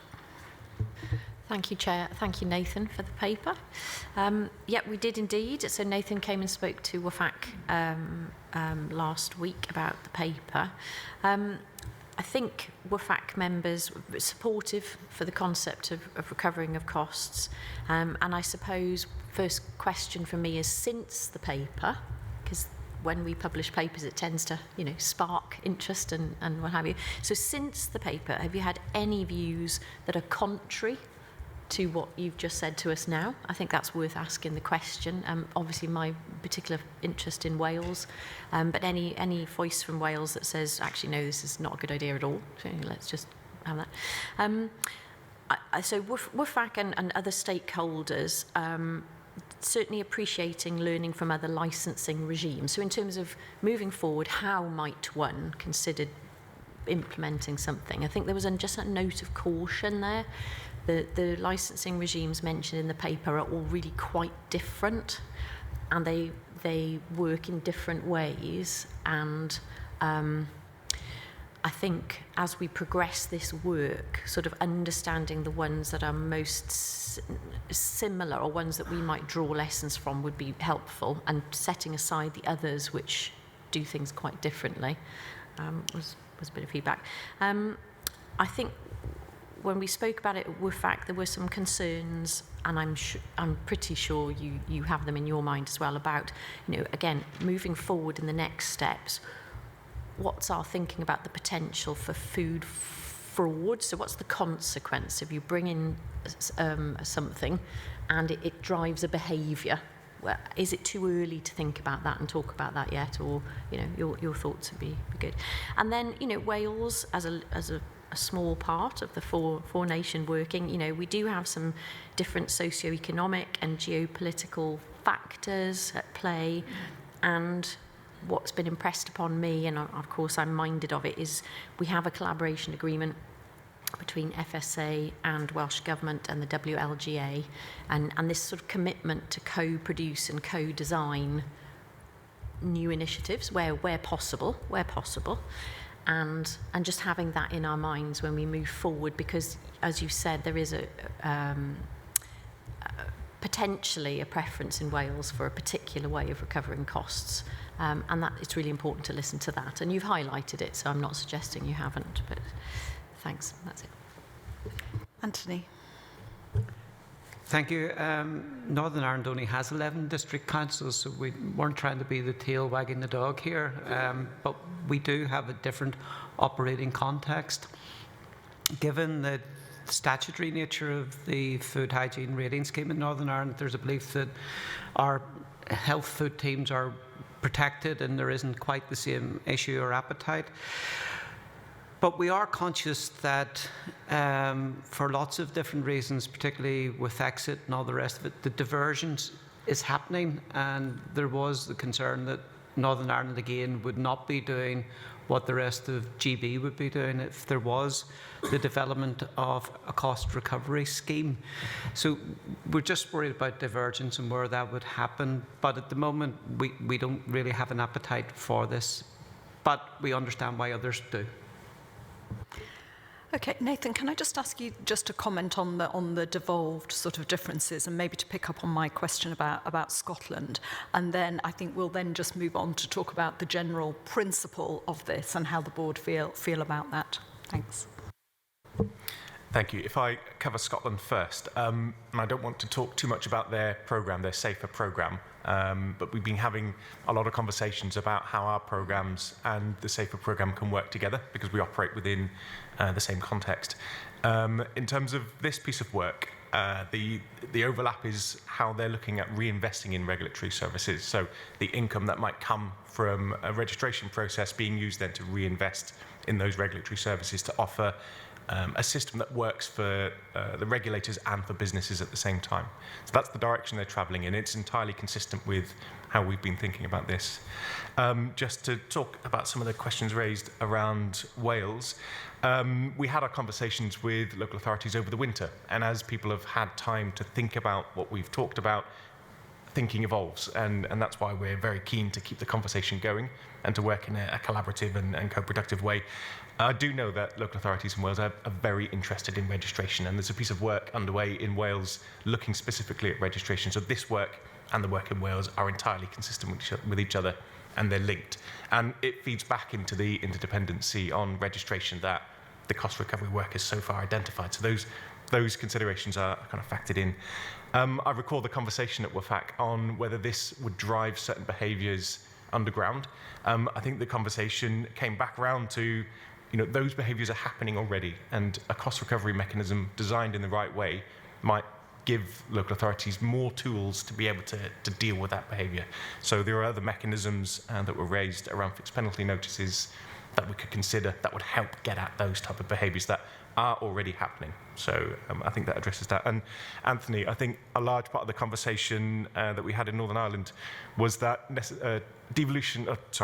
divergence isn't necessarily a bad thing because it reflects how food law is managed across each of the nations. Managing that and being aware of it is what matters the most. Okay, let's open this up. As I said at the start, this is very focused. This paper really reports on what local authorities think about it. I'm interested in comments from board members on that, but perhaps most importantly, where do we go from here? I'm absolutely clear that if this is going anywhere, then we have to go out and consider the views of business and get their input into this. Again, as Rian mentioned, since the paper's come out, I've had, some informal comments. We've had a couple of questions to the board, and I think there's a range of views, and I think businesses can see both pros and cons of this. The reality is, in the end, somebody has to pay for this important piece of work that local authorities are doing. And so I think what I want us to keep our focus on is how can we support a charging model which delivers the best outcomes that we want, so that it isn't just about sort of charging just for a process. It's actually charging in a way which drives better outcomes, and that's the prize for me that there is in here. So let me take those wider comments. Anthony. My concern is, I suppose, the impact on consumers. This work needs to be funded. Who's going to fund it?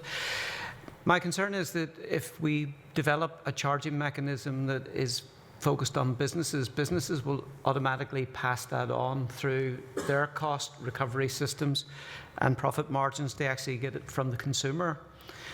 Just given the announcements over the last couple of weeks of reductions in welfare support and all the rest of it, is there a danger that we actually end up penalising again the most marginal people? I know it will be small amounts of money to individual consumers going across, but I just worry that in the current state of things that the poor will actually feel this most, and that's just my concern. Thank you. Margaret.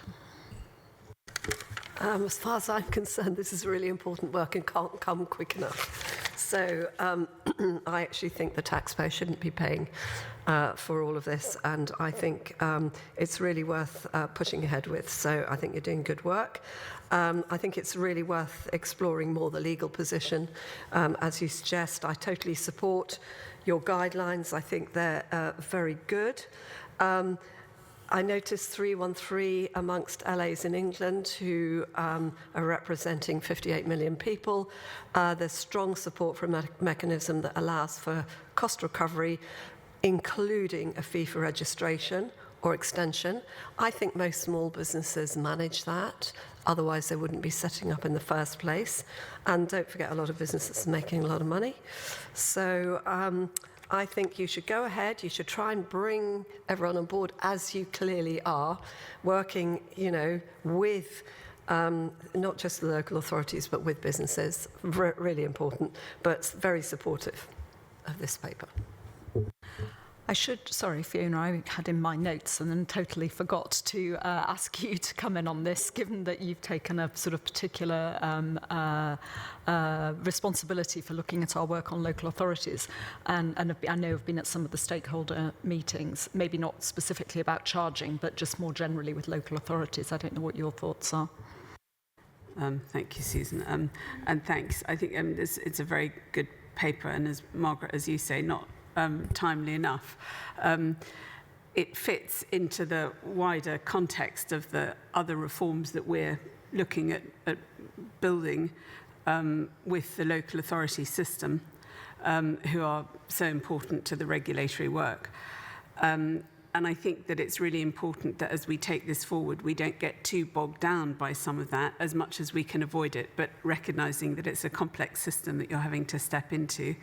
And also that there's changes coming in the restructuring of local authorities anyway, which will have an impact on how the teams operate and how they might be funded. So, I think there's an operating context which is potentially going to add challenges to navigating this.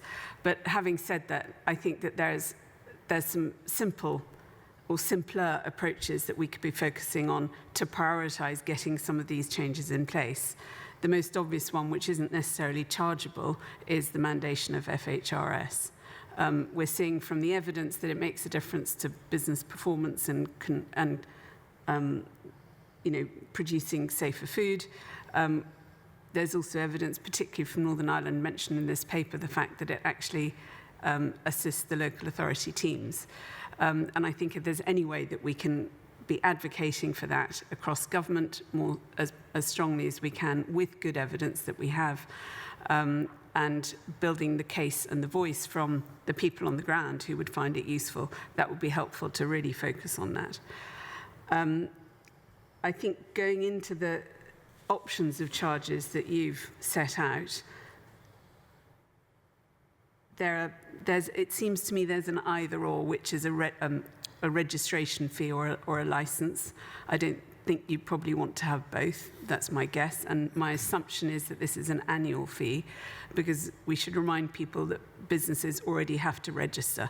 But the registration system isn't enabling local authorities to know what their constituency looks like, and how many of those registered businesses are actually trading. So it makes it harder for them to do their job. So having some kind of annual registration which enables the database to be current, and which enables them to do their job well, brings a very significant efficiency into their system, and also for us as the overall regulator.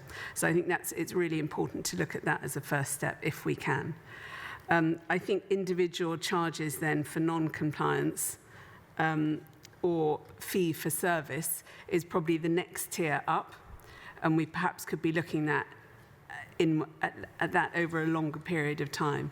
But as everyone said, it's really important to get all the stakeholder views and to start to engage with businesses as quickly as possible. If I was a small business, I don't think I'd be concerned about a small fee to register on an annual basis.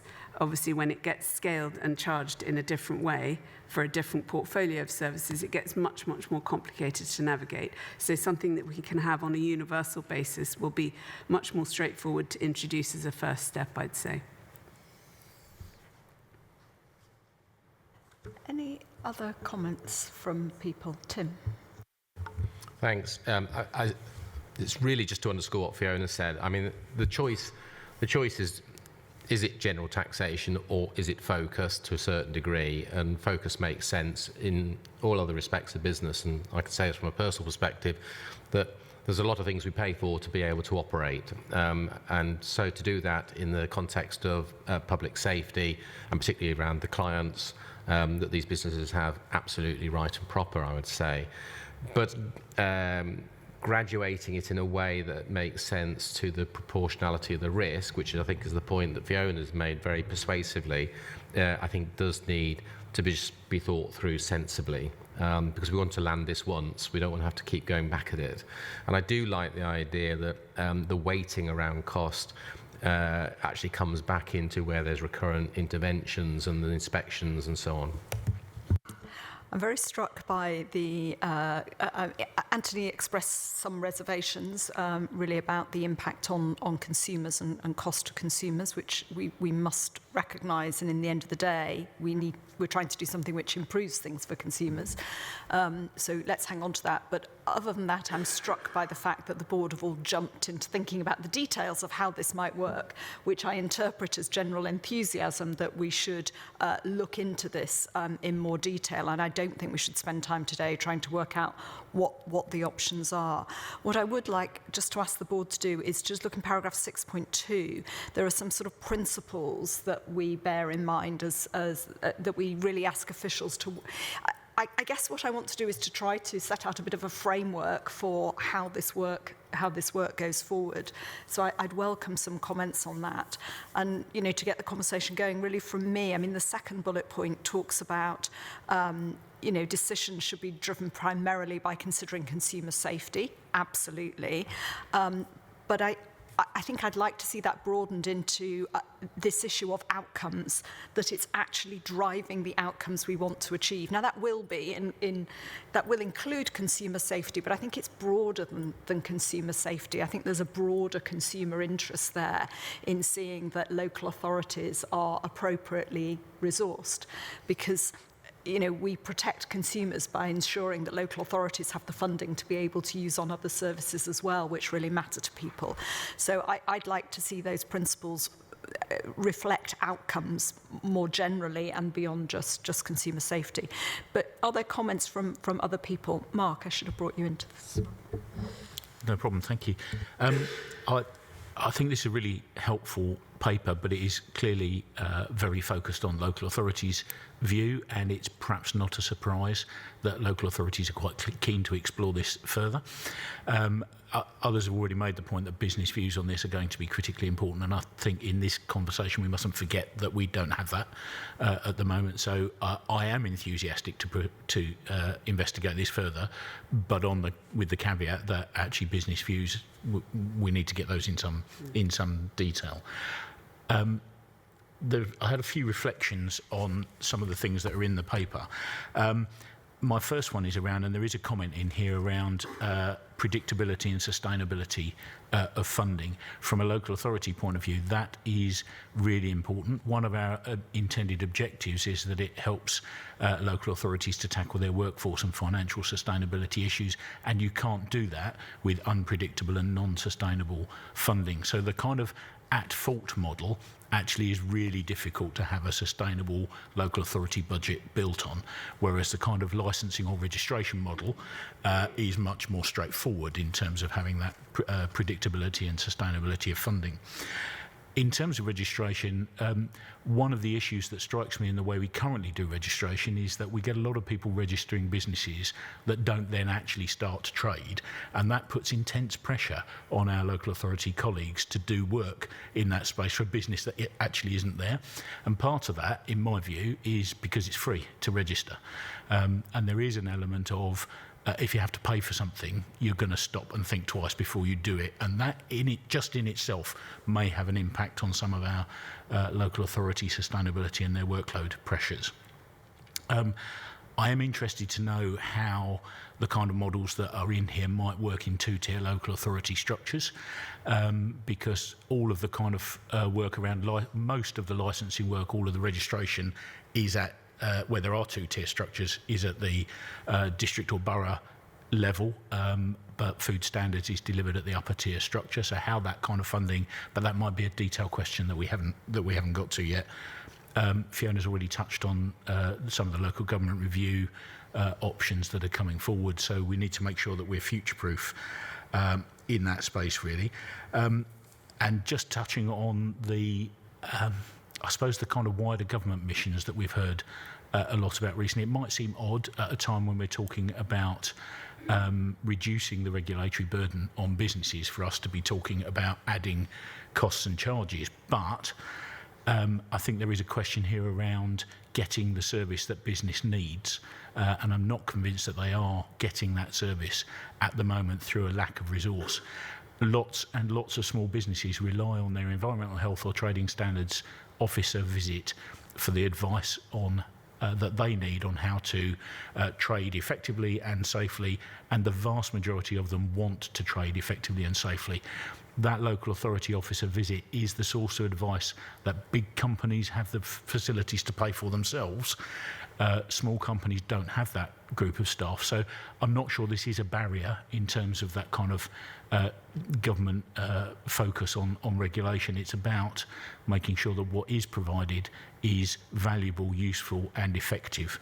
And just my last point around, Susan, to agree with you in terms of that principle, we do talk about consumer safety, we don't talk about wider consumer issues, and I think that needs to be in the focus as well. Thank you, Mark. And a really important point to make about how this fits with the wider government agenda and in relation to local government and some of the plans that are, or the discussions that are being had around that. In addition to talking with businesses, and, this to some extent falls to me, we do need to really start having some conversations with ministers in each of the countries. And I think it's about setting this within, the not putting additional burdens on businesses, not putting additional costs on consumers, but also recognising that the public finances are very tight, and actually the costs need to be borne in the this is part of businesses' operating costs. So an action for us to talk more with ministers as well as the work with businesses. If there are no more comments from board members, I'm going to Katie wants to come in and has some thoughts around this. I'm not surprised to hear I have some thoughts on this. My first is just reinforcing what you've just said there, Susan. It's not ultimately going to be our decision if we do this. I think it is going to be something that ministers will have to be happy with. And we are operating in a rapidly evolving context at the moment, so we will have to keep talking to government departments about it as well as local authorities and business. The other thing I just wanted to say was to draw it out a little bit into the wider reform picture, and Fiona has done this a bit.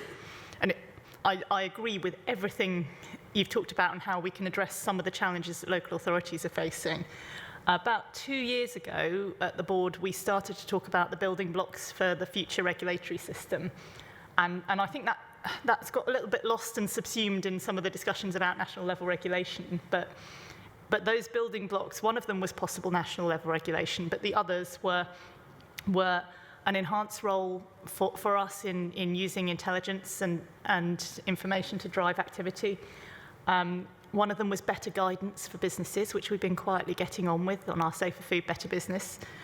One of them was an enforcement toolkit that works for the job.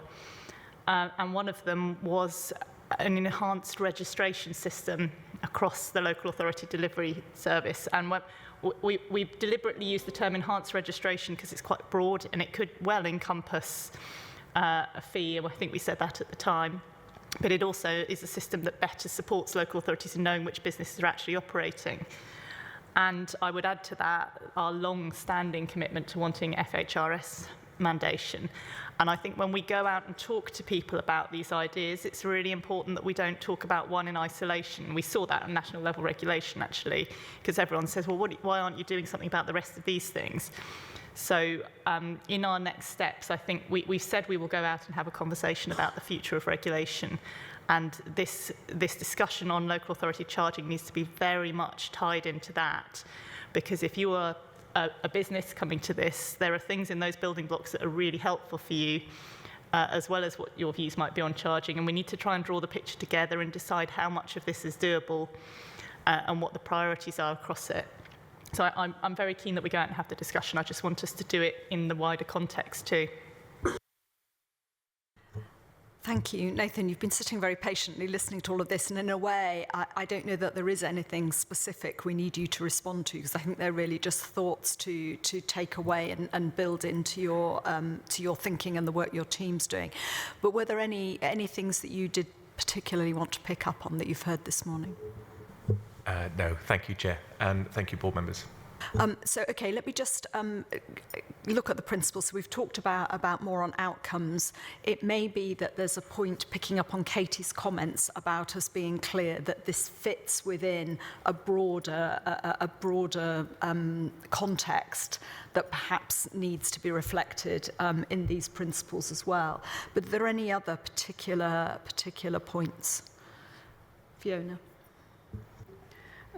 Yeah, I think we probably should be explicit that it should seek efficiencies within the system, so efficiencies in regulation, because that is one of the principles for doing it. Yeah, that it mustn't increase the burden, the regulatory burden. Yeah, and it shouldn't undermine the levels of safety and delivery for consumers that we already have in the system. It's just protecting the system that already works by and large. Yeah. Sounds like otherwise people are broadly happy with this.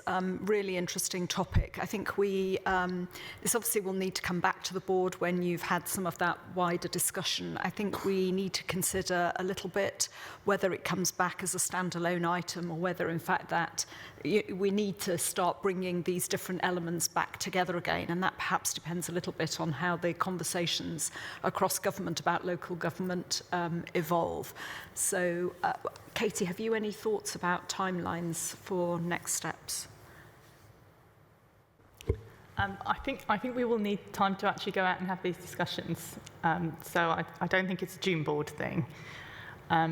I'd like to take away with the team when we've got the plan for those discussions, whether it's a sort of update in September or in December.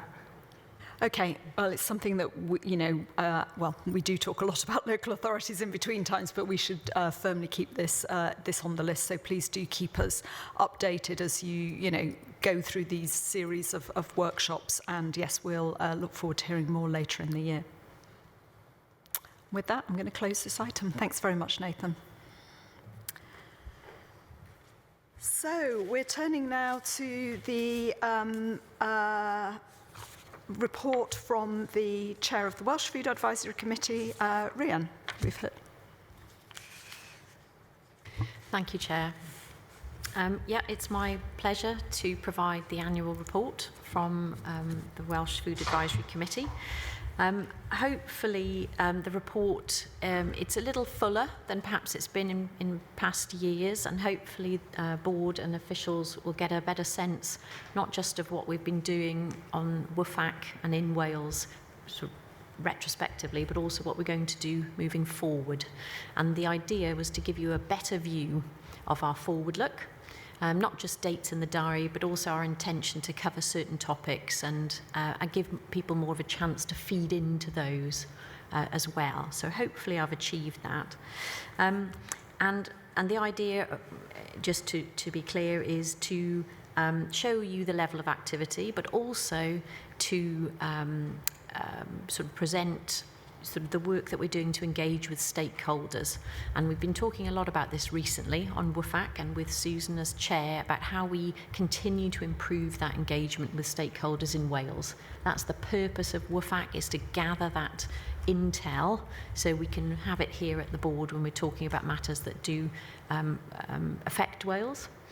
And it's about two things. It is about bringing points of difference and different points of opinion to these proceedings, but also supporting Four Nation working, because actually there's loads of points of similarity of opinion.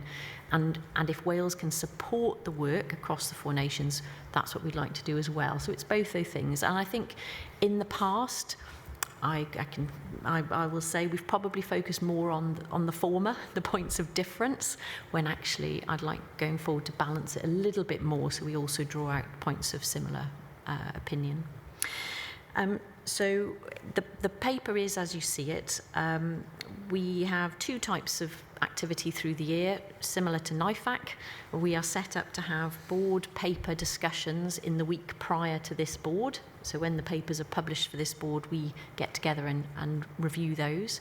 And then we also have themed meetings, which are open to anybody to attend, and we welcome attendance from stakeholders to those through the year.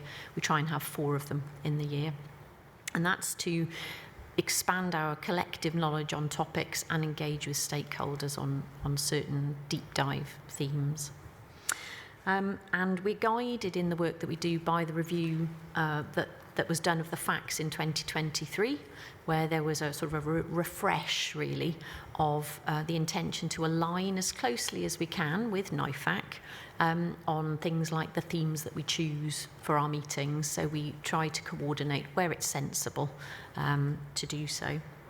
So in the paper, we've set out, and I should say this is very much a collaborative effort with the team that work in Wales directly. So I'd like to thank officials and colleagues for helping me put this report together. So the themes we've covered in the last year are growth and innovation. We've covered incidence and resilience, exploring new ways to regulate, and then most recently nutrition and dietary health. The other things that I have been involved with, you'll note in the paper there's been a particular meeting recently where I and some officials are supporting Welsh Government to continue to think through precision bred organisms and how Welsh Government will be approaching PBOs, so supporting the Chief Plant Health Officer in Wales in discussions about that topic. And also recently, Susan and I met with Future Generations Commissioner for Wales to understand more his work in the area of food and his timetable for challenging Welsh Government, really, in the food system in Wales and what he would like to see Welsh Government try and achieve.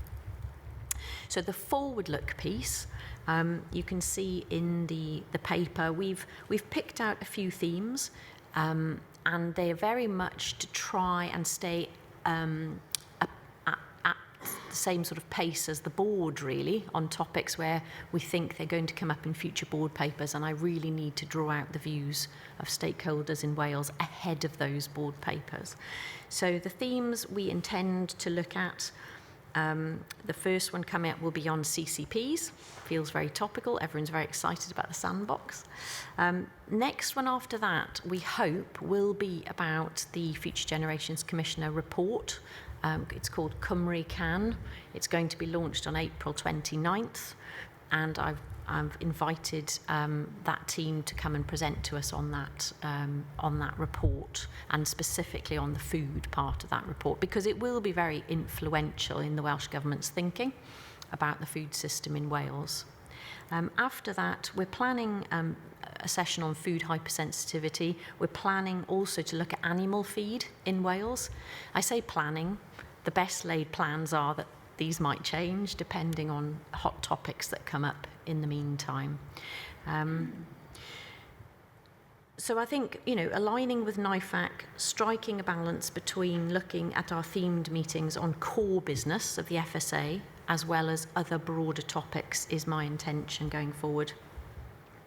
I think I'll probably leave it there. The dates of certain key events in Wales are set out there. We've got obvious highlights in the calendar. I know Susan and colleagues will be joining us in Wales for certain things like the Royal Welsh Show going forward.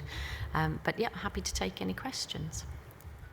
Great, thank you very much, Rhian. And as we also know there's the Welsh Government review of the FSA in Wales, and so I think when that's available, then that will be another moment for us just to reflect on whether this work plan looks appropriate. I think the themes for your deep dives, certainly the first two on cell-cultivated protein, whether you want to expand that out, to, given today's announcement, to precision fermentation and a broader think about new technology in food, I'll leave for the two of you to discuss. I like the idea of having a joint, well, at least online, a joint online meeting with this, because that's efficient way of bringing people together. It will also, I think, give our teams in the FSA the chance to, it's almost like a stakeholder sort of workshop. That sounds helpful. And having had that conversation with Derek Walker, the Future Generations Commissioner, it was a draft version of his report that he shared, but I am expecting there to be some very specific food things which do relate to our work. So I think that will be really helpful to think about how we can, mutually support each other's ambitions to, deliver better outcomes in the food system. So those, to me, sound really good places to start. As you say, things are changing so fast, it's a little bit hard to think 3 meetings ahead, but it's good to have some topics in reserve. Let me open it up to comments from other people. Anything more that you want to hear from Wales or think that we could be doing there? Fiona. Thanks, Rhian. It's a really comprehensive report, and it's really helpful to see the way that you're working with your committee to dig into some of the issues relevant to Wales. But I'm finding it really helpful in contributing to how we think across the piece for Food FSA as a whole. And one of the themes that you've picked up last year on growth and innovation, I'd be really keen to pick that up in our stakeholder work going forward, because I think it's a challenge at the moment, because the whole system of business and enterprise and government going forward is very dynamic, and it would be helpful to feed into some of those areas. You made a comment specifically about health, nutrition and dietary health.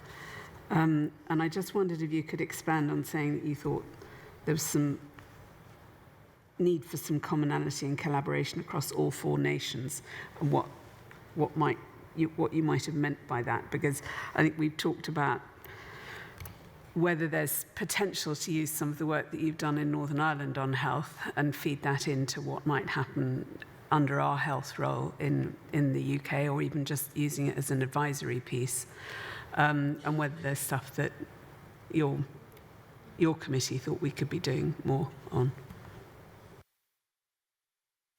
Thank you, Fiona. I think just comment on the growth and innovation session that we had. I mean, I think we called it, and food landscape in Wales, I think was the general term. I think what we have in Wales and what we benefit from is the Welsh Government has a food division of officials, and we have a lot of data on the food sector in Wales, which is very readily available. There's lots of annual reports online and everything, and so we know we're very close to numbers of food businesses, the size of them, how many they employ, and a whole bunch of other metrics that gets published annually, infographic style. So we're very familiar with that. So that really helps us to sort of do a scene setter. So we've got benchmark after benchmark, year after year, of how the food sector is growing. So it's something we do, I would say, quite well in Wales. So that was part of that, and I'm happy to sort of point you in the direction of that, because I think it works really well. On the Brian, sorry to interrupt. I think the other interesting thing on the food tech stuff is the investment the Welsh Government have in things like the food tech centres, the Project Helix work, and if we're thinking about how do we support growth by boosting SMEs and helping SMEs to grow and develop, then I do think the Project Helix work is worth us taking a closer look at, and making sure that we are giving them as much support as possible, because they are exactly the people who maybe struggle to get to grips with the regulations, potentially find them quite burdensome because they haven't got armies of people. So there's perhaps something about what the food tech centres are doing in Wales which might be helpful for the wider UK. I guess I'm thinking particularly about the food strategy and whether there are lessons that can be carried across there. Yeah, thank you. And then the other question you had about on the nutrition session that we ran. Yeah, so it was tried to echo a little bit of what the board has been generally thinking about in the area of nutrition, and our small third pillar, as we've called it in the past, and the future opportunities to make a difference in the nutrition space. And understanding, we had in that session we had a presentation from Northern Ireland colleagues, really sort of expanding out our knowledge of what happens in Northern Ireland, and the comment about commonality and collaboration is sort of related to that, really. So what is going on in Northern Ireland that we could say, play back to Welsh Government in our conversations with Welsh Government and say, actually, you know, there's some really good work going on there that maybe we could think about regionally. The other bit about collaboration is we went on a site visit, and we met representatives from a number of initiatives in the area of nutrition, mainly related to the NHS initiatives. And what was striking is there's a lot of really good work going on, but it's somewhat unconnected as far as we could see. And joining some of those initiatives up would feel like a very helpful and constructive thing to do. And I think it tracks back to food strategy. So overarchingly, there's probably really impactful work to do in bringing together a lot of initiatives in nutrition, whether we are involved necessarily or not, regionally. So that's what I meant by that. Thank you. Any other questions? Robin? Just a comment rather than the question, but you mentioned in your report, Rian, about the whole genome sequencing sessions. I just wanted to take the opportunity to put on record our huge thanks to partners in the research community in Wales, and actually in advance of Anthony's report in a second in Northern Ireland. Bangor University, Welsh Water, Queen's and AFBI in particular have been really major partners in the PathSafe programme, delivered a lot of that, and given that the programme is now finishing this month, this is my opportunity to say a big thanks to all those who are involved. Thanks. Very good. In which case, thank you very much, Rian, to you for all the work you do, to the Welsh Food Advisory Committee, and to all our staff in the office who support it. Thank you. Well, it's not really just in the office; it's a kind of whole FSA effort in doing many of these things. But thank you. Okay, so moving on now, we're into some of the more regular items, the first of which is the report from ARAC, our Audit and Risk Assurance Committee, and Anthony, who continues to chair that. Thank you. Thank you, Chair. Hopefully it's a reasonably straightforward report. I'll draw out just a couple of key points, if I may. We met 2 weeks ago. It was a fairly good meeting. Ruth gave us a very good update on the current situation, the current funding levels, the current developments within government. And we also took a chance, an opportunity to look at the development work on the spending review for the incoming 3-year period. So we were reassured with the work that was happening there. Normally at the March meeting, we would expect to see an audit plan and a management letter from the National Audit Office, but for the 3rd year running, we haven't had that, which is a bit of a problem. Initially, the first couple of years, there was issues following COVID and catching up on backlogs. Last year, there was the issue of the general election. delaying some of this, but I am hoping that we will next March get those, but I'll certainly bring that to the attention of the National Audit Office. In terms of internal audit, it was a difficult year with resourcing and staffing availability, and we were running behind, but the good news is we seem to have caught up. We're back on target, and we hope to meet the KPIs that's happening there. We had a look at the internal audit strategy for the longer term, but we also had a look at the plan for the incoming year, which was good. All looks grand. The same for the regulatory audit. And also we took a look at risk management.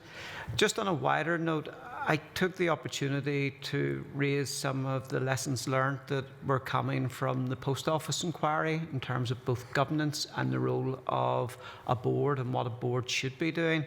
And I've circulated some documentations on lessons learned that was produced by the Institute of Directors. So again, we're trying to look out and see what lessons we can develop and take forward from other bits of the system. But other than that, happy to take questions that may be there. Great, thank you very much indeed. Anything other ARAC members want to add to that, or questions from other people? No, all in hand. Great, thank you very much indeed, Anthony. So moving on now to the Business Committee, and Tim Riley, who chairs that group. Thank you for that, Susan. Yeah, three points just to draw out verbally. Obviously, everybody can see the report that's been produced from the last board, the Business Committee meeting on the 17th of March. Three areas. So the first is just how the Business Committee is doing. I mean, it's now been a year since I've been involved as chair. And just to assure the board, I think that it's always an ongoing development process. There's no point having committee meetings for the sake of them. We want to make sure that it's actually adding to the value of the FSA and its everyday business. And I truly believe it is. I think the work that's been done by the team and I think, has actually really produced a performance report and dashboard that is now actually positively contributing. And I just wanted to extend my thanks to Ruth and the team for doing that, and also the contributing parts of the business. Just two further points to make is the local authority performance. We've covered it, I think, 3 times already within this meeting as a bit of a preview. Our focus is on the operational report. And I do want to just make the point that a lot of scrutiny was given both to the fact that local authorities are significantly challenged in actually meeting the requirements of the code at lower risk establishments, and also those establishments that are new to register. So in a sense, we don't know what we don't know, and that is a concern. Those concerns were taken on by officers, and I think we were assured that they are on the case. But notwithstanding those challenges, we do want to see progress. We've also wanted to stress our concern around local authorities' delay in implementing the new food standards delivery model. Again, that's been partially covered in this meeting. And also the difficulty around implementing management information systems. Not all local authorities are in the same position, I stress, but we really do encourage that we see tangible improvement. And again, we were assured that the issue is commanding the continued attention and focus on supporting LAs where local authorities wherever possible. I'd want to also stress that the Business Committee and the way that it works had decided to ensure that it gets wider views from across the board, and in fact some of the concerns that were articulated through the Business Committee actually did come from beyond Business Committee members in advance. So it's nice to know that we'll be able to take on learning and benefit from that. The other point I just wanted to pick up on was the regulatory sandbox.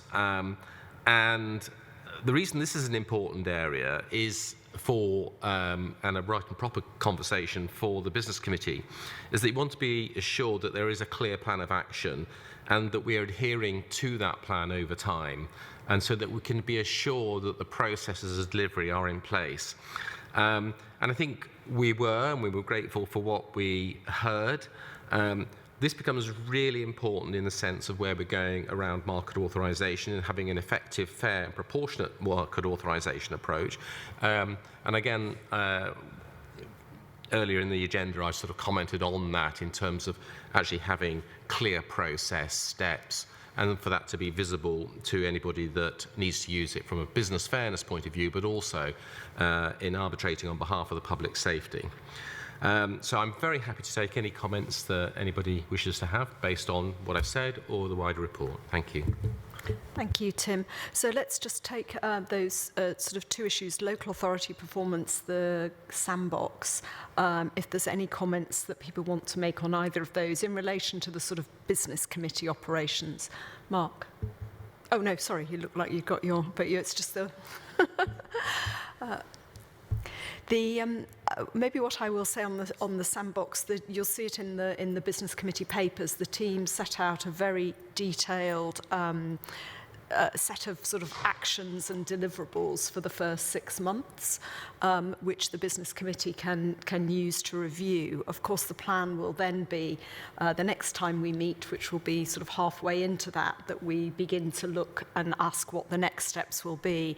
I think it is reasonable in this very sort of new area that we, give them a little bit of time to see how it develops. But the funding for this is time limited, and time evaporates at a remarkable rate. So I think in the business committee we were very clear of the need to get going fast. But I think the sort of we've recruited some really good people, and the enthusiasm in the team to make a difference, I think, was very encouraging. So. Very promising, but we will keep a careful eye on that. Anything more on local authorities or the sandbox? We've talked about local authorities being behind. Again, we'll keep a watchful eye on that. No other comments for Tim? Katie? Just while we're on the sandbox, I think it might be worth drawing out that one of the particular things that we talked about was how to guard against any risk of perceived regulatory capture in it. And it's certainly something that we've been asked a lot, I think, since it's been launched, how you'll make sure that people remain safe, that companies aren't marking their own homework. So that paper set out very clearly how the risk assessment process is going to be governed separately from the sandbox. Obviously, the sandbox will help us learn, which will be useful in the process, but I just thought it was worth getting that point on the record as well. Yes, the risk assessment process continues in the way it does for any other product, but important point. Tim? I'm really grateful for what Katie said, because I think we need to be very clear between a co-design that makes sense with reference to what would work with business. And I think, that really, I think, is something beyond any concern about regulatory capture, unless, of course, it was weighted in the direction of business versus public safety. But then there's also the issue about in the conduct of whatever the design ultimately is for how we market authorise these. And I think that's where we need to be able to demonstrate objectivity and be able to essentially have a robust process that will withstand scrutiny from whichever quarter it comes.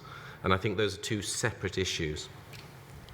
They are. I mean, I don't know if Rebecca wants to comment about the latter part. I mean, I totally agree. You can co-design the process, and the board and the business committee will have oversight over that, and we need to be vigilant to ensuring that it's balanced and considers all the things it needs to consider. But the authorisation process is the authorisation process, and we have safeguards in place in that already. And we do, of course, have lay people on our scientific advisory committees and so forth. But Rebecca, I don't know if you want to say anything more about the authorisation process, because of course we have some of these products which are already in the system and are making their way through. Absolutely. I think the points have been covered. The authorisation process is exactly the same for any other product. So the standards, the way in which the applications are assessed, the independent scrutiny by the scientific advisory committees, and the separation which we have in the FSA between the safety assessment side of it, the science that goes into deciding if things are safe, and then the policy making and decision making which takes place, and ultimately ministers will recommend to ministers who will be the decision makers. Nothing about that has changed. All regulators need to understand, the sort of markets that will be coming to them and the types of products that will be coming through for authorisation in order to prepare. And this is to enable us to make sure we have the right skills in place, we understand the questions, and very specifically we understand what's novel about these products, what's new, because with novel technologies there are things that we won't have encountered before. So what we're doing is we are preparing ourselves to regulate really well and preparing applicants to put in very high quality applications so that we can do that job that we've just described and make those independent decisions. Thank you. Fiona. Thanks, Susan. It's a lingering question actually from your Chief Executive's report, but relevant to this discussion, which is, how do you think the consultancy service bit might work with regard to this potential conflict of interest? Because it's potentially an area where, we might be giving good advice to get someone over the line, but it might bring in bias in the process. And do we have the expertise to do that? How do we bring in the expertise to do that? By consultancy, do you mean the sort of pre-application guidance and support? Because we haven't, I was going to say, because we're not doing consultancy in the sense that there's no paid for component of the service in this at the minute, I think. Well, I wasn't sure. Okay, yeah, let Rebecca explain that. I think it is about the pre-applicant support. I think so, yes. So pre-application support, again, it's a standard part of many regulators, not just the FSA, offer an element of pre-application support. And obviously, particularly for, as I said, novel technologies, that's relevant so that companies are prepared to come to us with a good application.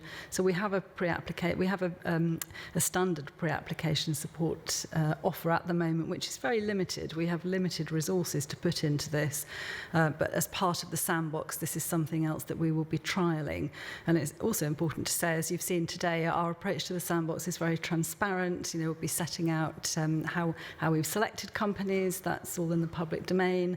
How we're working with them. We'll be publishing regular updates on our activity, reporting to the business committee. So you will see everything that we're doing. And as part of this, and then sort of thinking about the link with the funding we've received for precision fermentation, we'll be able to learn what elements of pre-application support work best, what should we do as regulators, what do we expect industry to do, what new guidance we can produce. And that there are some commercial consultants working in this area, as I think the board would be aware, supporting companies. And ultimately, if that market develops, then that will take the burden off the regulator. It's up to companies to prepare themselves. We have a role, but we need to make sure that we're only doing what is necessary for us. And as you say, just making sure that we're doing that transparently with a fair offer to all. And can I just to clarify, that pre-application support offer that we're developing in the sandbox would be available to any company who is working on cell-cultivated products, not just to those who are in the sandbox. It will be fair across the board. Yeah, I don't want to extend it too far, but I mean, it's terribly exciting. It's great having the conversation about the steps, and there'll obviously be opportunities, so I think, for us as a board and individuals to come back to that. But I think the pre-authorisation navigation needs to be, again, fair in terms of how applying businesses, but also the public, would be able to scrutinise that. There are opportunities and indeed precedents in other regulators about actually providing a fee-for-service offer as well, and to do that on an enhanced basis. And given the context and conversation we've had earlier around that, it's probably better to flag that at an early stage, but actually allow us to have the space to develop it. I think the fee-for-service is something that we should pick up when thinking about the wider market authorisation reforms in the paper we talked about earlier, because I don't think, we're putting a particular effort into these very novel technologies, but what I want to get to a place is where we have a really modern, efficient, overarching market authorisation service that can deal with new things that come along, and we don't have to keep inventing new steps. So I think as much as possible, I want to try to use these as sandboxes, as learning experiences to get our central market authorisation robust for the future. But we should definitely pick up the fee-for-service in that, which I think we said in when we previously talked about reforms we would do. There are pros and cons, a bit like local authority charging. There are pros and cons, and we need to work out what's going to get the best outcomes and the best service. Okay, lots of interest in this, but it is very exciting. Okay, let's move on now. So we've got a short opportunity to hear from the chairs of the Food Advisory Committees if there's anything that we haven't touched on earlier in the meeting. Anthony, do you want to go first from Northern Ireland? Thank you. We obviously, like WFAC, met last week to have a board preparation meeting, and hopefully I've reflected back the questions and discussions that we had at that meeting. But our last themed meeting was in February, where we had a look at the Northern Ireland Food Strategy Framework. The framework was actually published in November 24, and it's led by the Department of Agriculture, Environment and Rural Affairs in Northern Ireland. But in saying that, they've brought in other key government departments and stakeholders, and we've been a real key player within that as well. So the meeting was an opportunity for NIFAC members to hear from the framework leads from DAERA and to provide insight and feedback about the next stages for the framework. It was also really useful discussion about the FSA's role within that and how it aligns to our dietary health priorities going forward. So it was really good. Our next themed meeting, as Rianne has said, is on CCP, and we'll expand it out to take in the full gamut. And really then just the only other point was that Katie attended the Northern Ireland Food and Drinks Association event last month. Is it, or the start of this month, and was a keynote speaker. But other than that, that's what we're doing. Great, thank you very much. And I enjoyed my visit over to Northern Ireland with Baroness Hayman last week. We visited the Allied Flour Mill in Belfast. So thanks to them for a really interesting experience, and talked a lot about the work they're doing to prepare for the folic acid fortification and changing their labelling and so forth. And genuinely exciting for me as a nutrition background, nutrition scientist. Really exciting to see the folic acid coming into play. Thank you. Rian, you've given us your full report. Have you anything to add? No. Okay, well, thank you very much. So that brings us sort of to the end of most of our business. The one thing that I do want to say, which is a sort of formal bit of business, in accordance with our standing orders, we set the dates of our board meetings for the following year by the end of March. So we have done that. I think board members have been advised of those dates already, but the dates will be on our website website for stakeholders who are interested. They'll be on so these are for 2026. They'll be on the 25th of March, the 17th of June, the 16th of December, and the 9th of December. And we will advise on the venues for those as soon as those are booked. So, just before I open this up, can I ask if any members of the board have got any other business that they wanted to raise today? And if not, it's great to have some members of the public here today, or stakeholders, people who've been observing the meeting very, very patiently as ever and attentively.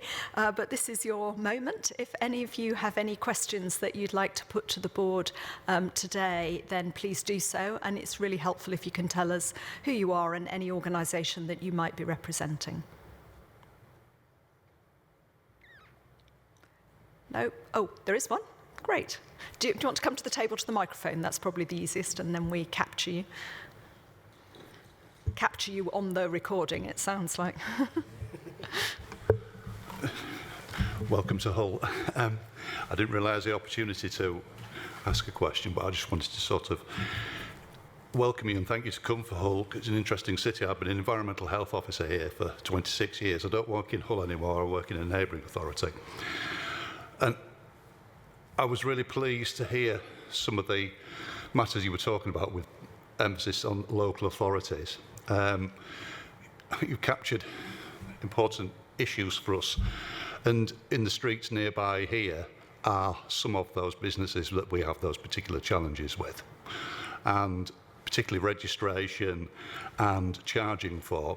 And I wanted to make a suggestion sort of based around that would be supportive of local authority officers, because it is too easy in a way to register a food business, and some of the smaller businesses are very troublesome to us.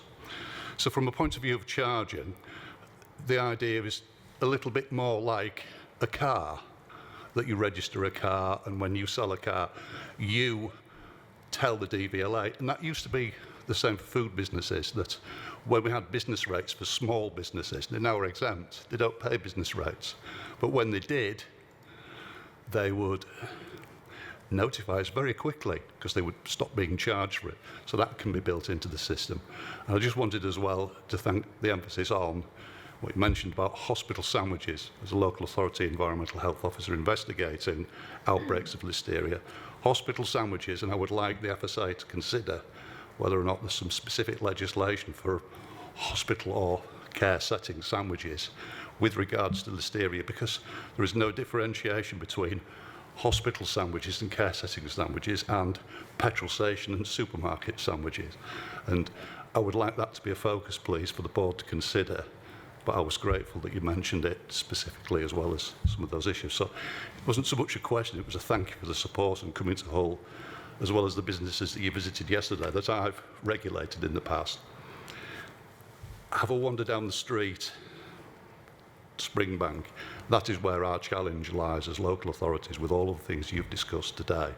It's a longer way to the station, to the train station, but those are the businesses with illegal meat, organised crime, vapes, cigarette crime, registration issues, and basic compliance. That's where our challenge sort of lies. So the question to the board really isn't a question, it's just local authorities, that's where our challenges sort of lie, and it's on your doorstep here, as well as the businesses that you visited before. Thank you very much. I missed your name. My name is Paul Turner. Paul Turner. Okay, just so we've got it for the minutes. So, Paul, thank you very much for joining us today. Delighted to say the businesses you've been inspecting that we saw yesterday looked like they were in very, very good order. So, really helpful for us to just hear these voices from environmental health officers working in the field. As board members, we all take opportunities where we can to go out with EHOs and see their work. And I think it's fair to say that when you first join the board, it's quite an eye-opener in seeing the range of businesses and the amount of support that the EHOs really provide to these businesses. So thank you for those insights and comments in what we're doing. We hope you and your colleagues will continue to provide that as we work through a number of work streams that there are on local authorities in relation to registration and some of the other issues you raised. On the matter of hospital sandwiches, as you'll have heard, Junior mentioned earlier that we are working closely with DHSC on this, and there is now a particular working group. So let's at least take that idea forward and think whether that would be appropriate or not. At the end of the day, we want everybody to be safe. There are vulnerable people who are in the community as well as in the hospitals. So I think we'd need to think that one through, but it's always good to have these questions asked. So thank you very much for taking the time to come and join us today. If there's... Sorry? Oh, sorry.